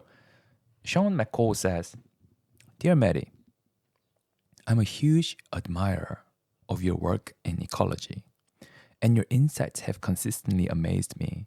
The Amazon rainforest with its incredible biodiversity and global significance has captured my fascination." There's a lot of biodiversity there. For sure. Recently, I stumbled upon discussions suggesting potential human influence on the Amazon's ecological patterns. I recall reading about the terra preta soils. Yep. Terra preta. Terra preta soils found in the Amazon, believed to be human-made through historical agricultural practices. Could these intentional actions have had long-lasting effects on the rainforest's composition and structure? Thank you for your impactful work, which continues to inspire my curiosity about the natural world. Yeah, so that's the question there. So I think the question sounds to me like, let me know if I'm wrong, Sean McCall, but it sounds to me like Is Amazon man-made? Yeah, well, thank you, Sean. Thank you, Sean. Yeah, so actually, I remember a few lectures that we had about this in university. And it was interesting because all of that soil is actually part of with the rainforest. A lot of it is infertile, and it is not compatible with growing a lot of crops. And the pH level is quite low in a lot of that soil. So they did find, with so much different excavation and soil ecology composition, that a lot of it was man-made. Yes, Yeah. they would take a lot of burning, a lot of ash from charcoal, and they would also make it into like a biofuel, like a bio. I forgot the word, biochem or something. That they would almost make a compost. Out of either burnt items, out of human waste. Yeah. They would also they'd use a lot of clay. Some pottery has also been found because anytime they had things break, they just pop it into there. Really? Might as well. It's a bit of like a compost, and they'd mix it up and they'd aerate it. And then they've actually found that a lot of those compounds made the soil quite porous. So it would not waterlog. It would actually be quite draining because, of course, the rainforest Yeah. is very wet. So instead of becoming a wetland, it would be very porous. It would run through, but it wouldn't actually take all of those organic compounds. It wouldn't just flush them all through. They'd actually stick around. So it's made it really, really nutritious, that soil. With it, I haven't heard too much research about it, but I am pretty sure that a little bit of it was from human sacrifices. I'm pretty sure. I mean, you know how like they were quite into their, sacraments and sacrifice. I definitely think that some of that. When they say human remains or waste, human waste, I'm pretty sure. And I know that like they also would have collected a lot of our fecal matters and again make a compost, things like that. Chuck in, older dead animals and things like that, and make it into a bit of a compost. But I don't know. Whoa. So yeah, great question. Actually, Great that's question. quite interesting. Because it is a lot of the same thing that we go to Bunnings for. We spend so much money on bloody getting these perfect different kinds of soils for cactus or succulents and this and that. Man, all you need is, as long as you've got something that's porous, some kind of rock like a perlite or anything like that, or sand, and then you've got some kind of compost and normal potting soil. My goodness, and a little bit of fertilizer. From those four things, you can make any compound you want. You'll spend for a little tiny 5 liter $20 for it. Man, you can make all of that for so much cheaper. Yeah, and just add some human sacrifice in it, and yours is good. Yeah, just bloody heck, a child I think is the best. Yeah. You got to get their blood. I don't know where that's gone. But only 6 ingredients. Yeah. Yeah. Wow. So do you think Amazon is like? I think the nickname for an Amazon is like the lung of the earth or something, right? Do you think that's man-made? I think that it was all completely basically natural. We were thinking smarter, not harder. Right. I think we made a few adjustments to the composition from what we learned. Those people, that was like 5,000 years ago. Or I believe actually like 2,500 years ago was whenever they, with the sequencing they've done, is whenever a lot of that was mixed. A lot of the soils were kind of manufactured or tweaked a little bit. But this is knowledge that these people have learned thousands of years, from throughout their generations, of how can we make it better or more suitable for our needs. Just tiny little tweaks that we've carried with us. Yeah. Yeah, and it's all the same thing. Nothing is new under the sun, It's just how in-depth we've gotten nowadays, I think. But it's all the same of like rotating crops. It's the same things that we suffered back in Oklahoma in the 1920s with the Dust Bowl, because we learned thousands of years ago that we have to rotate our crops, otherwise they'll just suck all the nutrients out of our soil. Is that what happened in Oklahoma? That's exactly what happened. Yeah. We would basically, corn, we love to grow corn there, but corn sucks every nutrient out of the soil. So if you do that for seasons upon season, years and years of just one singular crop, you're left with dust, with sand that's just got nothing in it anymore. And that's why we had years of just this huge dust bowl that killed so much life around, the whole area. Life in general was lost. Yeah. And those are all practices that we knew thousands of years ago that we've just now have thought, oh, we're too smart. We've got all these new practices. They're so much better. The new technology. No, it's still there. Yeah. Yeah. So is it recovered now? Is from there? Like yeah. A lot of that was just honestly down to your practices of agriculture. Rotating, some years you'll have stock on that land. Sometimes you'll grow this food crop and the next year you'll give it a rest, Yeah. It's making sure as well, it's a lot of soil testing that we've been doing and that's more technology that we've gotten, all of those advancements. But yeah, just trying to make it the most natural, not changing the soil to plant what you want. No, planting what's right for the soil. Yeah. Yeah. So so it sounds like so like if you cropped like corn in a patch of land, the next season maybe it will be something else and just rotate it around and stuff like that would be kind of the practice now there, I guess. Yeah, and it's actually really easy because you can find out on any crop or any plant the things that they might add to the soil or take away. Some might add some different nutrients that your corn will just strip away next season. Yeah. So it's all Wow. about if one takes away nitrogen, well then your next one will be peas because they'll give more nitrogen. Is that right? Yeah. Yeah. Or if, you need phosphorus, plant this, or whatever it is. Or, you can also, again, we've gotten more advanced fertilization techniques and even things like herbicides and insecticides, about the timings and the concentrations that we give. Yeah.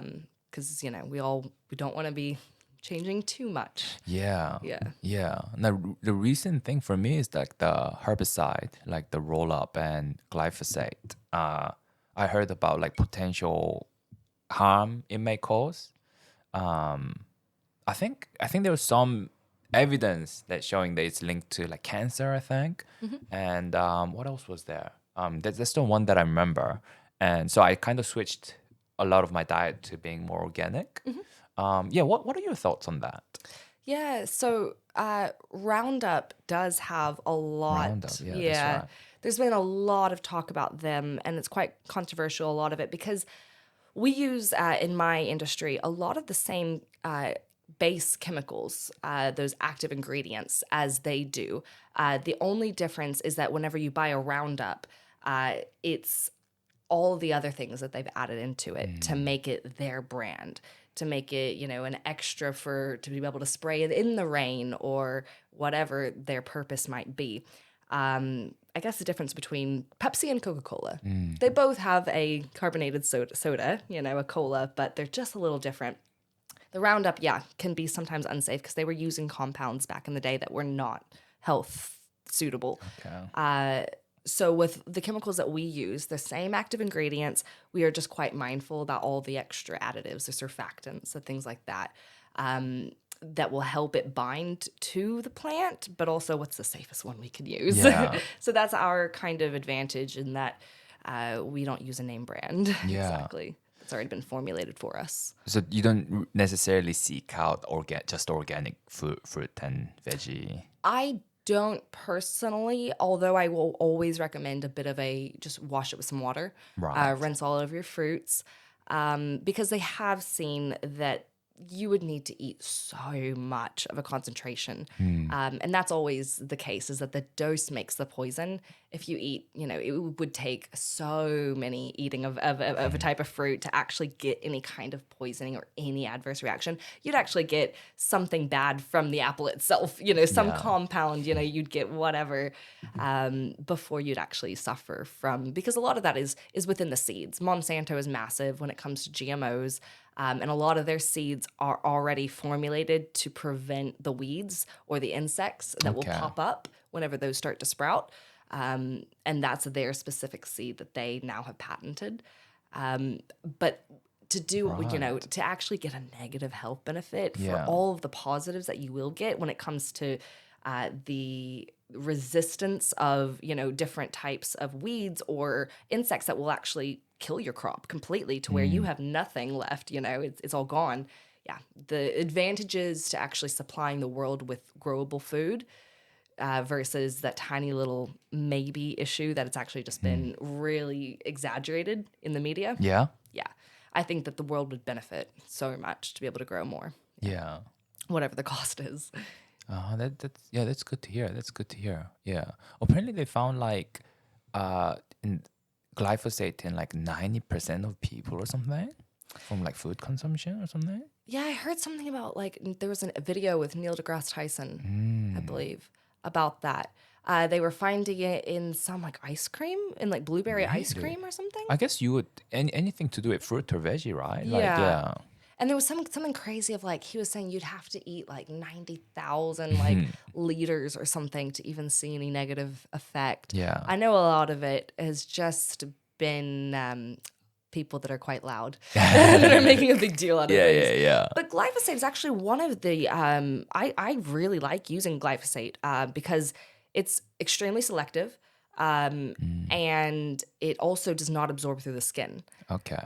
So you can, you'd have to just completely bathe in it for a very extended amount of time and have multiple cuts throughout your body, multiple infection points, basically. Otherwise, it's not going to get into your skin. Yeah. I would be careful again with nails. We always wear actual nitrile gloves when we are doing any mixing up of chems. Okay. And is it easier to get it through your nails? Yeah, I would say that that's kind of an access point, just Yeah. like a cut, because it is a very porous, absorbing kind of skin, that tissue. I would just be careful with it. Don't get it in your eyes. It won't cause any like blindness on it on the health label. But with that said, I mean, it's going to absorb in a way. Yeah. You'd have to drink it because that's the other inhalation. If you smell it, they haven't seen any negative effects on it. But again, we don't want to be unnecessarily reckless. Yeah. That's true. It's just like petrol. At the gas station, you don't want to smell your gas. Yeah. That's true. And so I always encourage my team members to be very conscious, and it's your own safety. Be very aware. Even if it says it's safe, it's every year we have a new chemical that's deemed as cancerous or unsafe. Yeah. So again, the dose makes the poison. Don't be a dummy. Yeah. But yeah, as long as you are, again, spraying in the way you're spraying, you don't spray in the middle of the air. You don't spray up into the tree. Always rake all the weeds down and spray at the bottom. Right. Wear protective clothing. Just make sure your skin's covered. All of that kind of stuff. Be aware of the wind. Be aware when it rains. Yeah. Yeah. Common sense. Yeah. I hope that answered your question, Sean McCall. So yeah, is Amazon man-made? Well, be sensible about using glyphosate. That's the advice. And it doesn't stick in the soil, by the way, glyphosate. It doesn't, so, okay. Yeah, so actually about after 2 hours, once it dries up, everything is fine. Dogs can run through it. It's fine. It won't affect them, and it will not stick around in the soil. So there are some chems that you won't be able to plant in that soil after you've sprayed plants there for about 9 months, but this one's all good. Yeah. Yeah. Oh, so not too bad. Yeah, Glyphosate. not bad. Yeah. Yeah. Awesome. So we've got another fan mail from Dr. Veckenborken. Is he German? Veckenborg. I don't know. It's I don't know if I'm pronouncing it right. It's from Instagram. So it's like a handle. So it's like Dr_VEKIN_BORKAN. Oh, Dr. Veckenborken. Dr. Veckenborken. Sounds German now that you say it like that. Yeah. Right. Well, let's see. Okay, let's see what he has to say. Dear Madeline Young, greetings from my lab in Germany. Oh, there you go. Oh, Greetings. Okay. I trust this missive finds you in your element, reveling in the symphony of nature that seems to dance at your command. Whoa. This Dr. Veckenborken, you're Thank you. like a poet. You're like a poet. Given your reputation as an ecologist of some repute, I dare wonder which of these mythical entities you would decree into existence. Oh, what a way with words. Would you allow mermaids to flourish as guardians of oceanic equilibrium? Perhaps Bigfoot, the elusive enigma, would unveil hidden secrets of ecosystems beyond your comprehension? Or might the resurgence of giant sloths recalibrate your perceptions of prehistoric ecology? Or some other mythical creature? In anticipation of your undoubtedly enlightening response, though I cannot deny a certain eagerness to uncover the mysteries behind your mythical inclinations. With a raised eyebrow and a faint amusement, Dr. Veckenborken. Oh my goodness. What in the- The I- vocabulary is exquisite. Yeah, I guess, I mean, it sounds like Veckenborken is a doctor. Yeah. So obviously good at writing, Yeah. intelligent. Yeah.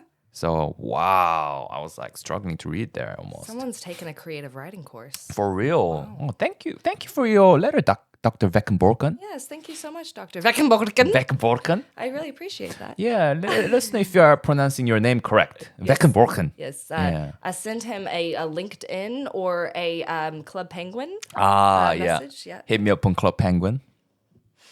Yeah, so what do you reckon? So, which, yeah, I guess if you simplify the, if you put it in like a like regular language that I Give me can the I can lemon say, tone. like, so do you have a like mythical creatures that would be cool if it was real? Yeah. I do like those dragons though. Not bad. I would like maybe a let's get something that like metamorphosize. Okay. You know, I do like that. Mix it up. Let's get me a narwhal. I love narwhals. Oh, is that's the sea creature with like a unicorn Yeah. like horn, right? I want like a narwhal that can fly. So narwhals are real, like. Yeah. Yeah, they're real, crap. Oh, they're real. But something they can fly. Yeah. Flying narwhals. But I want something that can be on the ground though as well. Ah. So I think like let's go for a mouse because a mouse. mouse is actually quite intelligent. They're mice are very smart. So they'll be able to find their whole navigation on the ground. Okay. They'll go through their first life stage and then they'll have like a metamorphosis and then they're going to become some kind of flying object. I reckon like some big Haast eagle. Yeah. You know, and then they can be the complete opposite, like a falcon. And then now they can go hunt their prey. Their prey. And then it'll be like real good because they actually won't compete against each other. Yeah. So like in their early stages of life, the young, they won't have to like eat the same things as their grandparents. And so it'll be amazing. Even climate change, they won't be under the same pressures. Oh, now that is an evolutionary Yeah. bloody bean. So a mouse that learns how to fly. Yeah. Yeah? Yeah. But it becomes like a Haast eagle. That's huge eagle, right? Yeah. Yeah. It's like our biggest eagle. That eagle existed in New Zealand, Yeah, right? it did actually. Yeah. Yeah. I've heard that. I think it went extinct around the Moa time. Is that right? Yeah, if I'm right, but I'm not sure. Yeah. Haast eagle. Yeah, someone told me about that. Someone told me like, New Zealand, the name comes from like Netherlands. Oh Did you know yeah, that? Holland or something, Denmark. Yeah, there's a Zealand. Yeah. Yeah. And so it's like a Dutch name, like a Dutch person found, New Zealand, and so they named it Zealand, but new. And also that's why the eagle, the Haast eagle, is named like that, like a Dutch influence in the name. Yeah, Haast. Oh, it sounds Dutch. Yeah. Oh, that's So interesting. I didn't know that. yeah, no, it's well, shout out to my guy Boris. He told me he used to live in the Netherlands, and he said, Boris Marinov. Yeah, well, that's a legit person, just like Dr. Beckenborgen. Yeah. Yeah, I would say that I don't know anyone from the Netherlands, but that's a very Netherlandy name. It is that. Boris. No, Boris is actually from Bulgaria. Oh, Bulgaria. Yeah. Yeah, it's one of those like Europeanish. Europeanish kind of, name. Yeah. Yeah. So a flying mouse. Yes. Yeah. That's hope that answered your question, Dr. Veckenborken. And thank you for your mail. Thank you for fan mail. Thank you very much. What's Mary, like well, like speaking of mad dogging, right?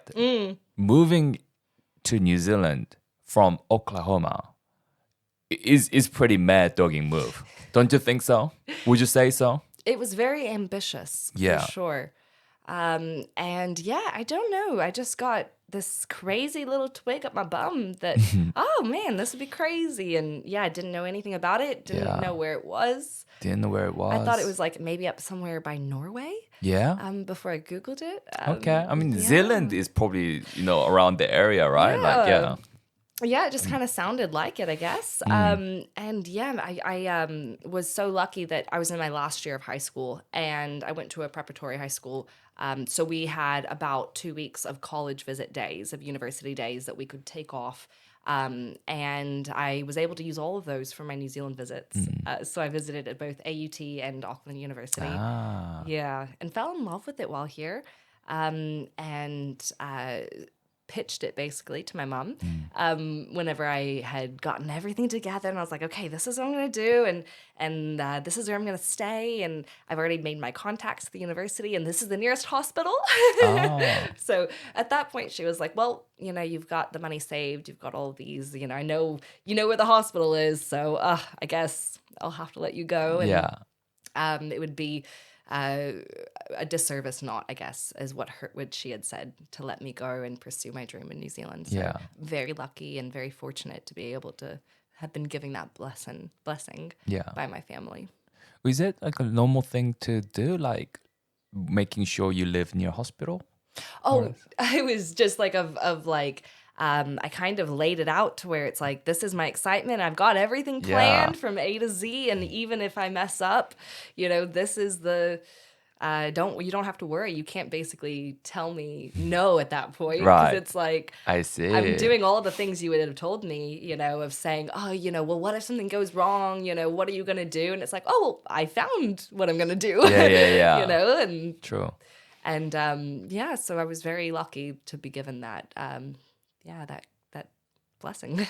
So when you came here to visit, did you message the university saying like, coming here to visit, can you take me through, like, Yeah. show me around? Yeah, it was basically like, I'm coming from America, and I know there's normally a kind of a welcoming day or a visit day that you guys would set up, but I had no idea. I go to school here, so they were gracious in that they basically gave like the head of the reception or secretary or whatever, or whoever she was, the course advisor, I guess they probably set me up with.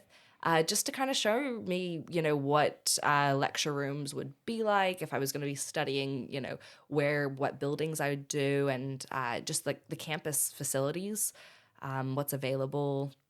Yeah, I was really lucky that they kind of just showed me around. Yeah.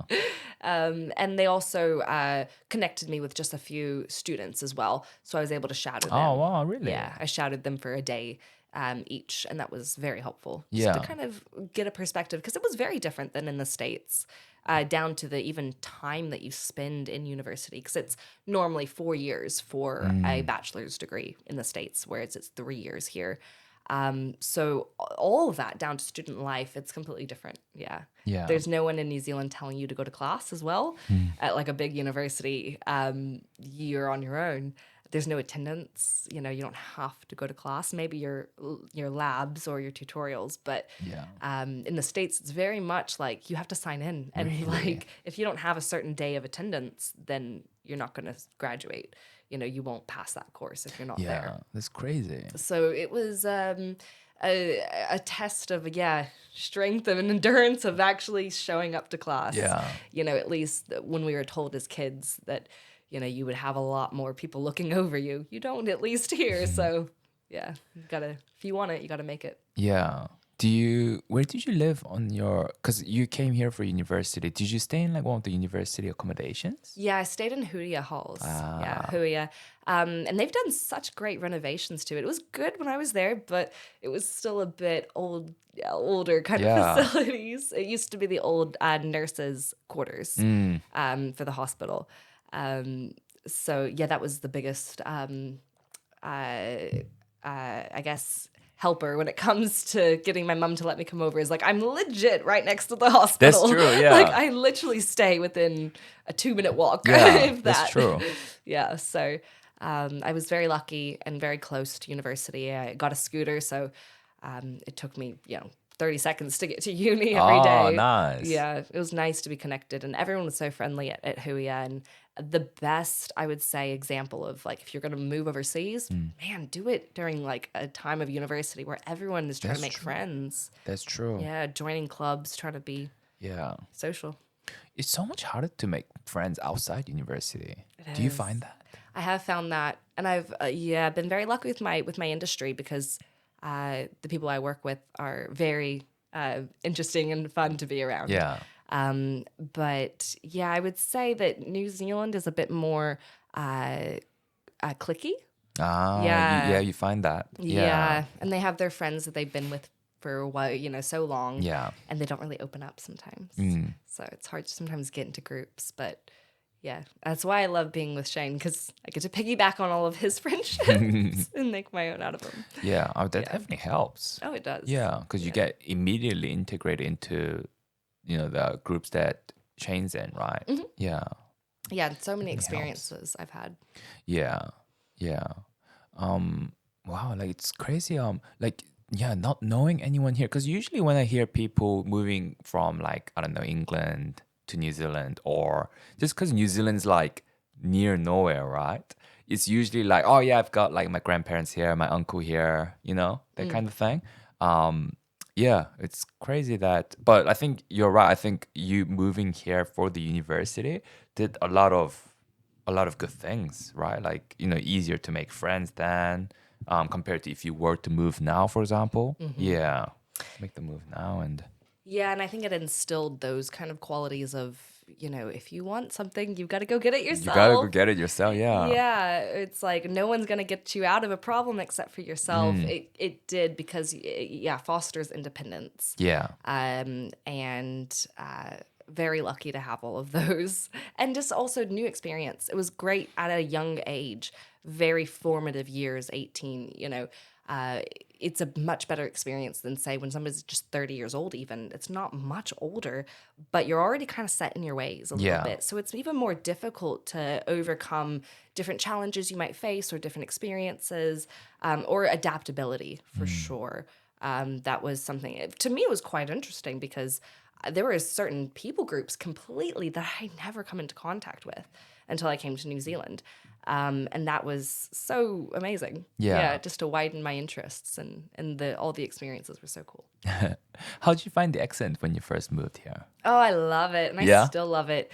I've gotten to the point now where when I hear American accents, I'm just like, FIFA, we went to see a couple games and the Americans are just, it's just so protruding and acute. That accent, it's just so confronting. Very confronting. And I love the New Zealand accent. It's very easy to understand sometimes. And it's much better than the Aussie accent. Yeah? You think so? Much better. I think so. Yeah, I think so. But I agree. It's like the most attractive one of the world or whatever that study came out a few years ago. It's New Zealand, right? I mean, and that's not just they also included like foreign, like non-English speaking accents too. From memory, you know what I mean? Yeah. I think Brazilian was one as well. Yeah. That they liked. So I was surprised because I thought it would be like French or Italian or Because those are the romantic languages. Exactly. Yeah. So I was like, New Zealand, okay. I mean, I love the accent, but I don't know. It was a surprise to me.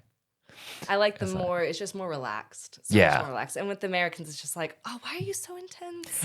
Like, I love it. You can't really miss hear, sometimes when Americans talk, it's much easier to understand, but goodness. Yeah. So, I'm glad that I've heard that my accent at least has kind of calmed down, been less American. But I don't know, maybe I'll hear after this huge recording. Yeah. I'll see if it is. I'll still probably be like, oh my God. Well, they say like after you've gone through puberty, your accent is almost impossible to change. That's what they say, yeah. Like, yeah. Yes. I think that it also has to do with your whole mindset, you know? And I would say that, I don't know, your elasticity of your brain, they have also seen, is actually much more plastic than we ever thought. It's much more moldable Yeah? and changeable than we ever used to think. That, you know, you even look at stroke victims that are you know, already quite elderly, and their brains, you can already see it in their, you know, in their progress, that it is repairing itself. The connections are being made. That's crazy. And they're being strengthened and refined. So there really is, yes, of course, it does decline. Just like, you know, learning a language is the easiest in your first 5 years, but it's still there. It definitely is. Yeah. So you just got to work, and you can strengthen. It's just like training your body, exercising your brain. Yeah. Yeah. Yeah. Yeah, that's true. That's true. What do you think is like a big difference you notice? Like I think you mentioned like New Zealand being a bit more cliquey. Yeah. Do you notice any other differences between like where you were living in the States and here? I'd find that there's a lot of social almost policing. Like, if no one else is doing something, you know, even though you know, we all realize that we're gonna watch for each other. Like, it's kind of like, I wasn't afraid of texting while driving because of the police. It's like, no, you're gonna be condemned by all the other Kiwis, you know. Or if you don't wear a mask, it's not that it's oh, you know, legally you have to wear a mask. It's just like, oh, everyone's gonna be like, you know, getting on to me, because we're all looking out for each other. It's a very much we're all together. Looking out for the group, I found, was the mindset of New Zealand. Whereas America is all about what's in it for me. Yeah. I'm the individual that matters. How can I get myself better? But, you know, New Zealand's like, hey, we're all together. We're all going through the same things. Let's try to, you know, come together and make it easier for everyone, not just yourself. Yeah. Yeah, so I liked that the group was of importance here. True, true. Do you miss anything about like the States that you don't see here?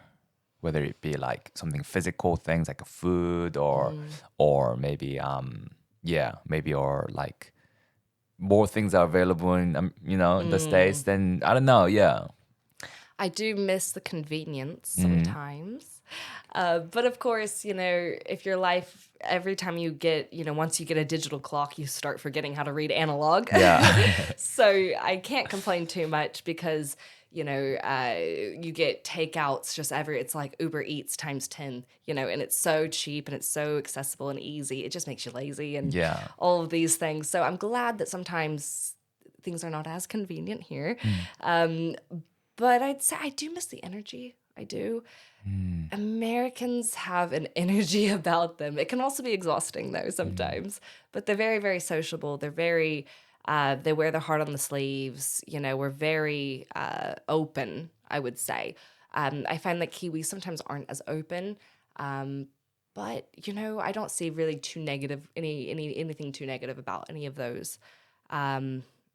Yeah, I'd say Americans are very opinionated and very divided. But a lot of that is how we're raised, and our ideals and our whole morality that's just drilled into us. You know, the two-party system, we're very divided about things.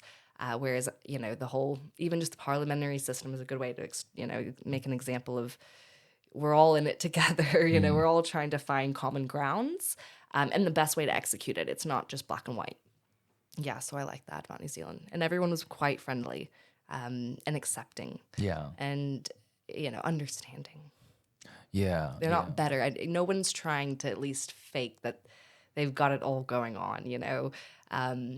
The American standard is, you know, you get yourself into debt, whatever it is, you know, just to have your 2 cars and your 2 kids and your house and all of that. But you're swimming in debt. Whereas New Zealand's like, hey, we're just real. Like, we're just, like, we're having a good time. Like, no, we don't have a mansion, but, you know, we're friendly, we're happy, we're living our lives. So I liked that attitude. Yeah. No one's trying to be anything they're not. Because when you moved here, you loved it and you knew you wanted to stay here, right? Yeah. Even after the university. Yeah. Yeah. And I think last time we said that's how you kind of chose your study area, right? Like something that you think they will be relevant to New Zealand kind of thing? Yeah, because I just realized I don't want to do business, and I was lucky to find myself just what I could also like transition to, like with university wise, and ecology sciences were one of the options. And yeah, I got so lucky because I never wanted, like, never even thought, had any inkling, because Yeah. nature wasn't a massive part of Oklahoma, and so it was kind of like, well, I guess if I do study that, because I did a double major of ecology and marine sciences. So when it comes to marine sciences, it's like, well, I guess you're not going to really find a job back home. That's So true. Landlocked. Yeah. yeah. So it was like, but at the same time with ecology, like that's both bases, like terrestrial or marine. Yeah. And I could hopefully work kind of wherever I want. But yeah, New Zealand, like that's a perfect career for New Zealand, you That's know, true. almost if you want to stick here. Yeah. Yeah. Yeah. I Do fell in you love. do you think it's like long-term thing here then? Yeah, I Yeah. definitely like during university wasn't like, oh, I'm gonna, you know, live here forever and make a life for myself. But I was definitely like, well, however long it takes me, I would love to be here. You know, Yeah. I have nothing wrong, and until I do, I guess I'll say it. But I still don't. Yeah. And yeah, whenever COVID happened, it was like, oh yeah, I full on made the decision. Like New Zealand is much better for so many different reasons. Yeah. Do you ever think about going back to the States to live there? I would say that like there's been a few times in my like 7 years here that normally after that 1.5 years of not going back, I'm like, oh, you know, maybe I'll do a little, just a 6 months, you know, work there or something. And then I spend 2 weeks and I'm like, nope. Really? I forgot I love New Zealand. Like Oh. I don't not love America, but it's like I'm done. You prefer here? Yeah, it's like, okay, that's had enough time. Yeah. You know, there's just so much more opportunity, more just, yeah, More opportunity more here? opportunity than Oklahoma. It's just very much a closed-minded kind of Okay. way of living sometimes, just because there's just no real need as well to go outside of your box. Yeah. And there's no real desire because it's so far and difficult and all these things anyway. It's just like, we're having a great life now anyway. Yeah. So it's a bit, you know, there's not a lot of innovation in that area, at True. least. In different parts of the States, heck yeah. Yeah. But I would say that, yeah, it always takes the longest to get to Oklahoma. You know, California and New York, they get all the things first, but it finally, Right. yeah, so it's a little bit slower pace, and it's just, yeah, so boring in comparison. It's like Narawahia or something, or like Timaru, like middle of nowhere sometimes, like try to find a good thing to do in like Invercargill, like, or in Alexandria, Gore. Like there's not going to be anything that, you know, in Gore at 7 p.m. on a Friday. Well, my next question was like, did you think about moving to different parts of states? Because at least you're in the same country, you know? I definitely have now realized that when it comes to the whole like excitement about New Zealand was just because like nobody had heard of it in the middle of Oklahoma, like just was so foreign. And I realized that it was very, very easy for me to get my university educational money basically from the United States, and it would transfer immediately. It would get paid to New Zealand. Oh, cool. So I was like, well, it's just so easy. Yeah. Like, and it's actually not that big of a difference. Like when it comes to money financially to go to New Zealand, especially because you're getting such a massive experience. And it sounded so cool. Yeah. It just sounded like so. That like, is so cool. Yeah, like what the heck? Like, but it was just the same that everyone else was doing. It's just a normal degree that you would get, you know, it's a great school that like better, Auckland University was better ranked worldwide than you know, the 3 states in my vicinity that I could go really? to. Yeah, so it was amazing, you know, education, but it was just, I never had any inclination. I knew I was going to go to university. That was drilled into me from day one. But it's just nothing really exciting. No other universities excited me. My brother and sister had gone to university and they, you know, were very successful and all of that. But just nothing else was super exciting. So I was like, oh, might as well. Like, this is craziness. And it sounded so cool, but it was literally just so basic. It was just like normally going to university anyway. Yeah. So Well, no, it worked out, right? it worked out. Yeah. Yeah. And I'm so glad to have been here. Yeah. You graduated. Now you got a really nice job. Like, sounds like you're enjoying your you're working on, right? Yeah, and same, like I never had any aspirations for a career. I just know that I was gonna find something. And Yeah. so I'm very, very lucky that I got that opportunity to really sink my heels into it. And now I manage a team, and we're working on quite a few contracts around Auckland. And being able to see the difference that you're making, and just every once in a while comes into your head that like some small town, Oklahoma, some girl in the pasture finds her way to New Zealand, where you're looking at the bush and the cliffs and the ocean, and how the heck did I get myself here? Yeah. But goodness, I wouldn't trade it for the world. My goodness. Well, talking about rom-com, that's like the peak of rom-com there, like a whole Yeah. new universe and university. And then finding your love there, Yeah. Yeah. I mean, I never met a Filipino in America before I came here. Is that right? Yeah. Yeah. Yeah. And then boom, look at me now. Ah. Yeah. Funny thing is, quite a few Filipinos have American accent. Because Yeah. it was like American colony, right? Is that right? Or is Yeah, that colony? No. Because the Spaniards had actually colonized that's right. Philippines, and they fought with them.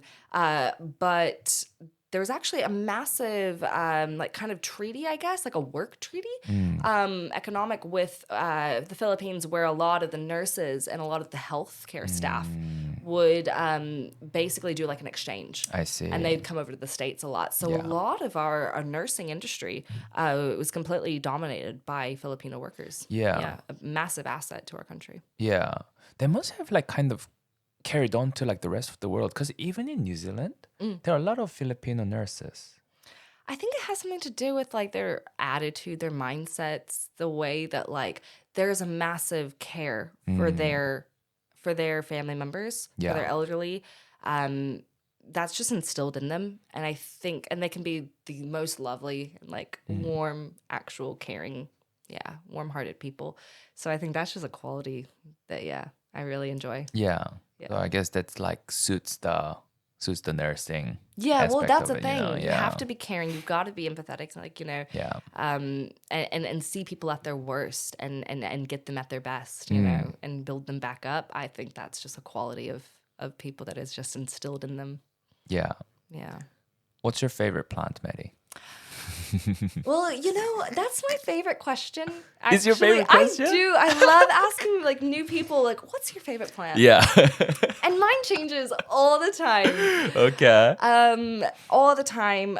But I would say good category, moss. I love moss. Isn't that just like little like on the ground, on the rocks Yeah. and things? Yeah. Like green moss things? Yeah. And I love it because they actually, they can grow on basically any surface that they want. Okay. They prefer things that are static and not moving. But they are such great filterers. And actually, when it comes to meter by meter, area by area, they are better at filtering CO2 out of our environment than an actual tree. Really? So much better because Really? they don't need any other nutrients other than the sunlight and a little bit of water. That's Right. it. And they get everything out of that Whoa. that they need. Yeah, they don't need any kind of soil. They don't have any like actual deep roots. It's all rhizomes, so it's all on the surface. And they're completely self-sufficient. There's so many properties health-wise for them. They're better almost at, if you're in the middle of the bush and you've got a wound, pack it with some moss. Really? Yeah, it filters out the negative things. whoa. Yeah, it'll clean your blood. It'll keep it from basically getting blood poisoning. Yeah, it is so good. It'll pack it all up. Yeah. Like gauze almost. I always thought moss was dirty. Oh, Because I don't know. Like, that was the impression I had. well, I mean, that's easy to think as well because, like, you see it on the roads and on the gutters Yeah. and the things like that. Yeah. And yeah, hell yeah. A lot of the city mosses I wouldn't really Yeah, touch. that's true. But yeah, they're so good and they add, like, a bit of a cushion. I love moss. Yeah. Yeah. Well, instead of team trees, we should have team moss. Yeah, team moss. Yeah, plant for And moss. they're the oldest plants that we have, living organisms. Really? Yeah. Mosses. Mosses. Yeah. So they're like quite easily, like they adapt to things easily and survive a lot of things, and They do, and they actually can live like quite a while in the shade. They don't need any kind of sunlight. Yeah. Yeah, for a long time at least. Like Oh, they that's like cool. shady, damp areas. Yeah. So the moss is your favorite. Moss is my favorite. I'm guessing there are like different kinds of moss, right? Is it like moss like a giant kind of family? There's a few types. There's the true mosses. There's also things like bryophytes. And liverworts and hornworts and all of these types that because mosses actually are non-vascular organisms. So anything that we have here, like these actually will have veins that will completely carry in the leaf, that will carry all of their nutrients around, whereas mosses don't have any of that. There's nothing like no internal nervous system, no blood that transports any nutrients. It all comes from the environment. Wow. So each individual cell will have to actually get the sunlight, get the air, and get the water. But just because some get it on the roots doesn't mean that this is going to be fine. Yeah. Yeah, so it's really cool. I like it. It's a very...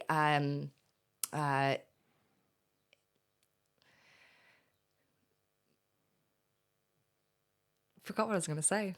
It's a very genius way of living. Yeah.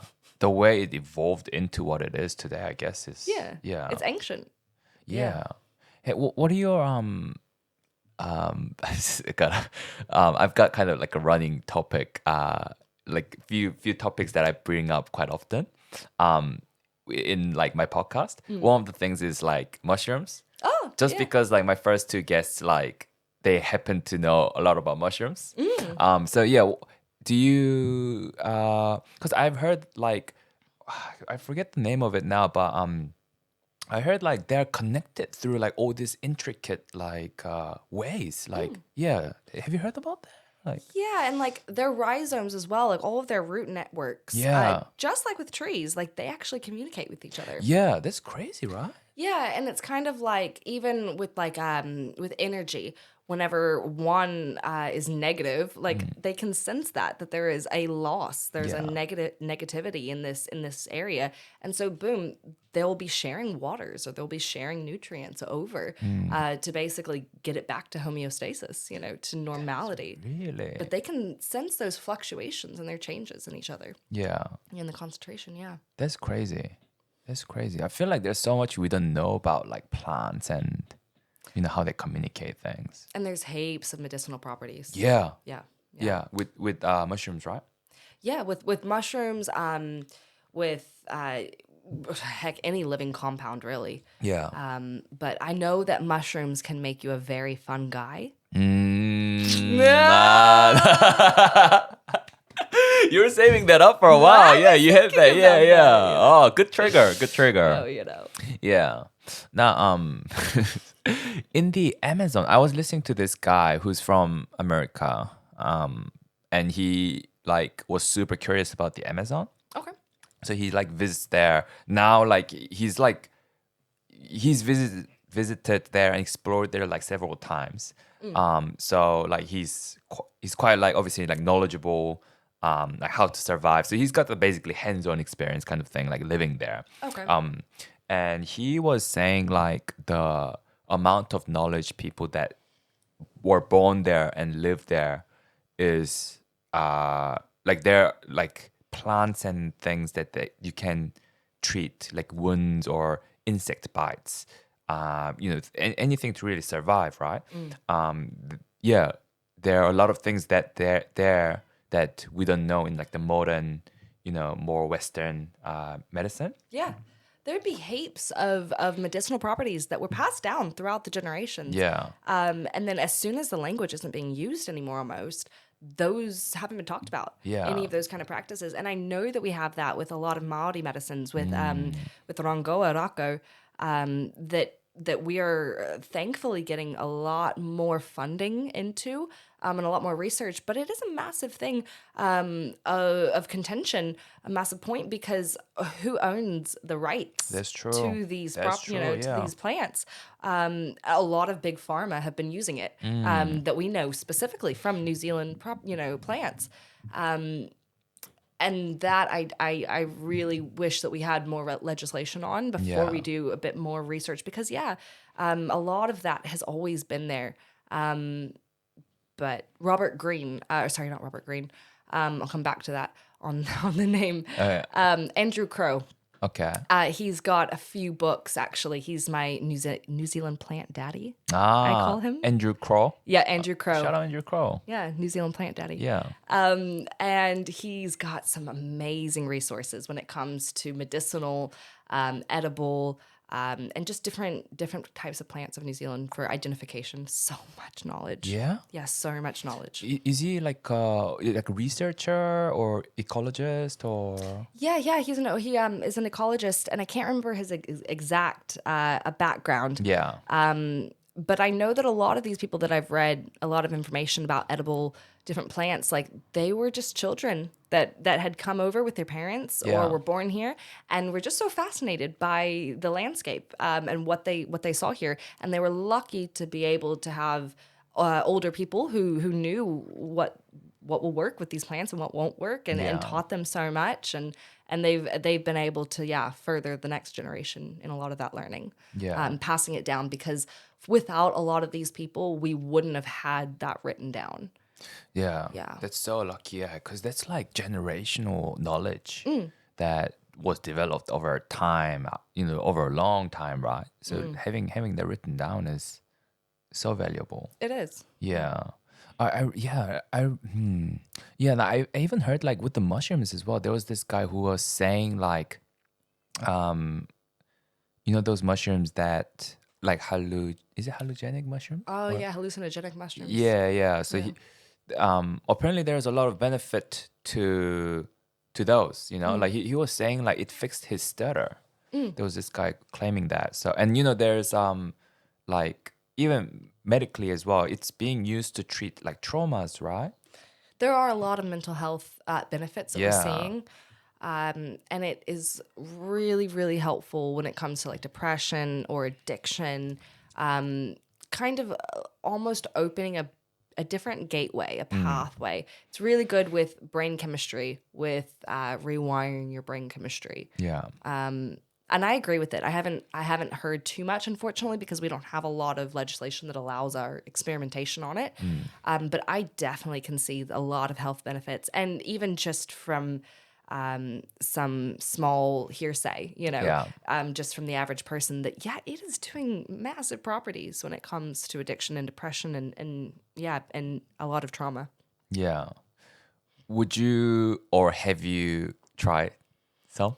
I have not mushies. I have done an LSD a couple of times. Only I wouldn't do mushrooms as much. Wouldn't be as comfortable, because I did like the certainty of LSD. You have a bit better of that is made in a laboratory, things like that. I mean, you never know where it exactly is made. Yeah. But having a bit more assurance on like the dosage is quite important. I don't want to take something that's too much or not exactly what we thought. And again, that is always the luck of the draw. It's why you want to get your things tested. But sometimes I have heard that there's more like just kind of differences with mushies depending on how they're grown or whatever. So, Really? yeah. Even if it's like same like kind or same mushrooms or I mean, heck, I'm sure that even just depending on what got more sun or watered or anything like that, yeah. down to your fruits, that will help Yeah. development. So feel like if I were to try anything, I would try mushroom because it's like natural thing, yeah. Yeah. Well, I mean, heck, a lot of our drugs that we do take are natural, Yeah. like cannabis. True. That's one. Opioids, that's poppy seeds. Yeah, that's true. Heroin. That's true. I mean, of course, we've made a lot of man-made kind of differences to Yeah. it. But speaking of man-made differences, I am going to go powder my nose now. Oh yeah. Yeah. Maybe I'll get some Oh yeah. rainbow at the end of my nose. Yeah. Now I was thinking, I do need to produce some rainbows. So yeah. Perfect timing. Perfect Oh, we'll be right back. I was actually offered a nose job, actually. Yeah? Yeah, I was, because of my motorbike accident. Oh, yeah, I did have a bit of like facial disfiguration. It sounds bad, but it's not. But no, my nose is just a bit more divoted now and a bit thinner than before. Is that right? Yeah, and I do technically my eyebrow hangs a tiny bit lower Right. on one side because I had, man, I forgot about this. A little fun little that my eyebrow bone protruded out of my skull, or out of my face. So that was just kind of sticking out. Yeah. So I don't have any scars really on my I can't face. see any, And yeah. that's lucky. I do have, scars all over my body, but again, they really, really healed very well. Just Yeah. a little bit of lotion, you don't have to spend all this money on different kinds of treatments of hydration, or moisturizing. Just bloody put some cocoa butter on there. It'll be fine. Is that what you do? Yeah. Just put especially it's more important whenever it's healing and things like that. And with stitches and stuff, when those are removed, just lather it up with any type of moisturizer. Nivea, anything you can get. Yeah. And it'll help. Yeah. Well, I need that because I'm getting a surgery soon. Oh, are you? Yeah. So it would be good recovery. Yeah. Yeah. So you just moisturize it. That's true because that's what I heard from when I got my tattoo. I was told that just moisturize it. Mm-hmm. Yeah. And it healed nicely. Yeah. Yeah. So yeah, that's true. I was gonna ask. You play the piano, Maddy? I do. Yeah. What do you play? And how long have you been playing for? Yeah, my grandma played piano, so she always had a piano, and I'd always just be playing with it as a kid. So she taught me all the basics that I needed basically until I was about 8, and she realized that I needed a bit more than she could give me. So my family put me into piano lessons, and I've played piano ever since. As soon as I came to New Zealand when I was still at Huia Halls, actually, or right after Huia Halls, because they had a piano room down there. But when I got into my first flat after the first year, I got one of those keyboard pianos, and it was really lucky. It's like a weighted piano and everything, so it feels exactly the same, and you can just pick it up and move them around, and that stuck with me the whole time I've been here, and I'm so lucky. It's the best purchase I've ever made.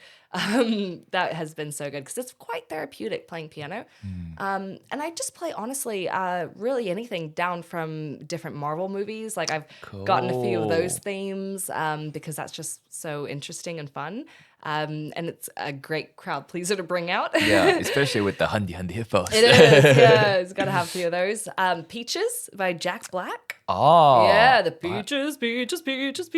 Oh, Yeah, I was that one. thinking by JB. Oh, no. Yeah, the peaches. I don't know. I can't remember how it goes.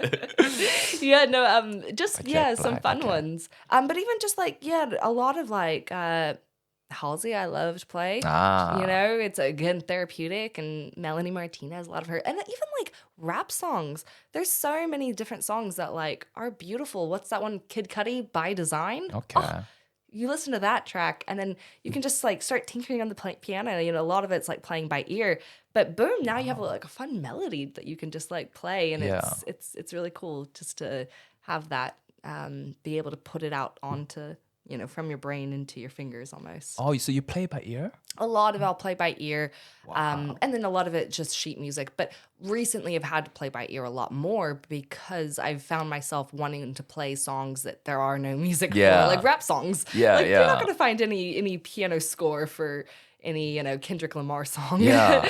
But some of their bases of it's actually really, really beautiful, and it sounds dang good on piano. It's based on jazz mostly, right? A lot of it, yeah. Yeah. And a lot of it, even G-Eazy has done songs where he's taken from different actual composers and stuff. Yeah.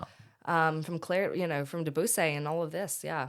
It's really nice. Whoa, G-Eazy. Yeah. Young Gerald. Yeah, Gerald, yeah. That's crazy. Yeah. So when you listen to it, can you figure out the chord progressions and things like that? Yeah, because a lot of it, with a little bit of theory behind it too. Yeah.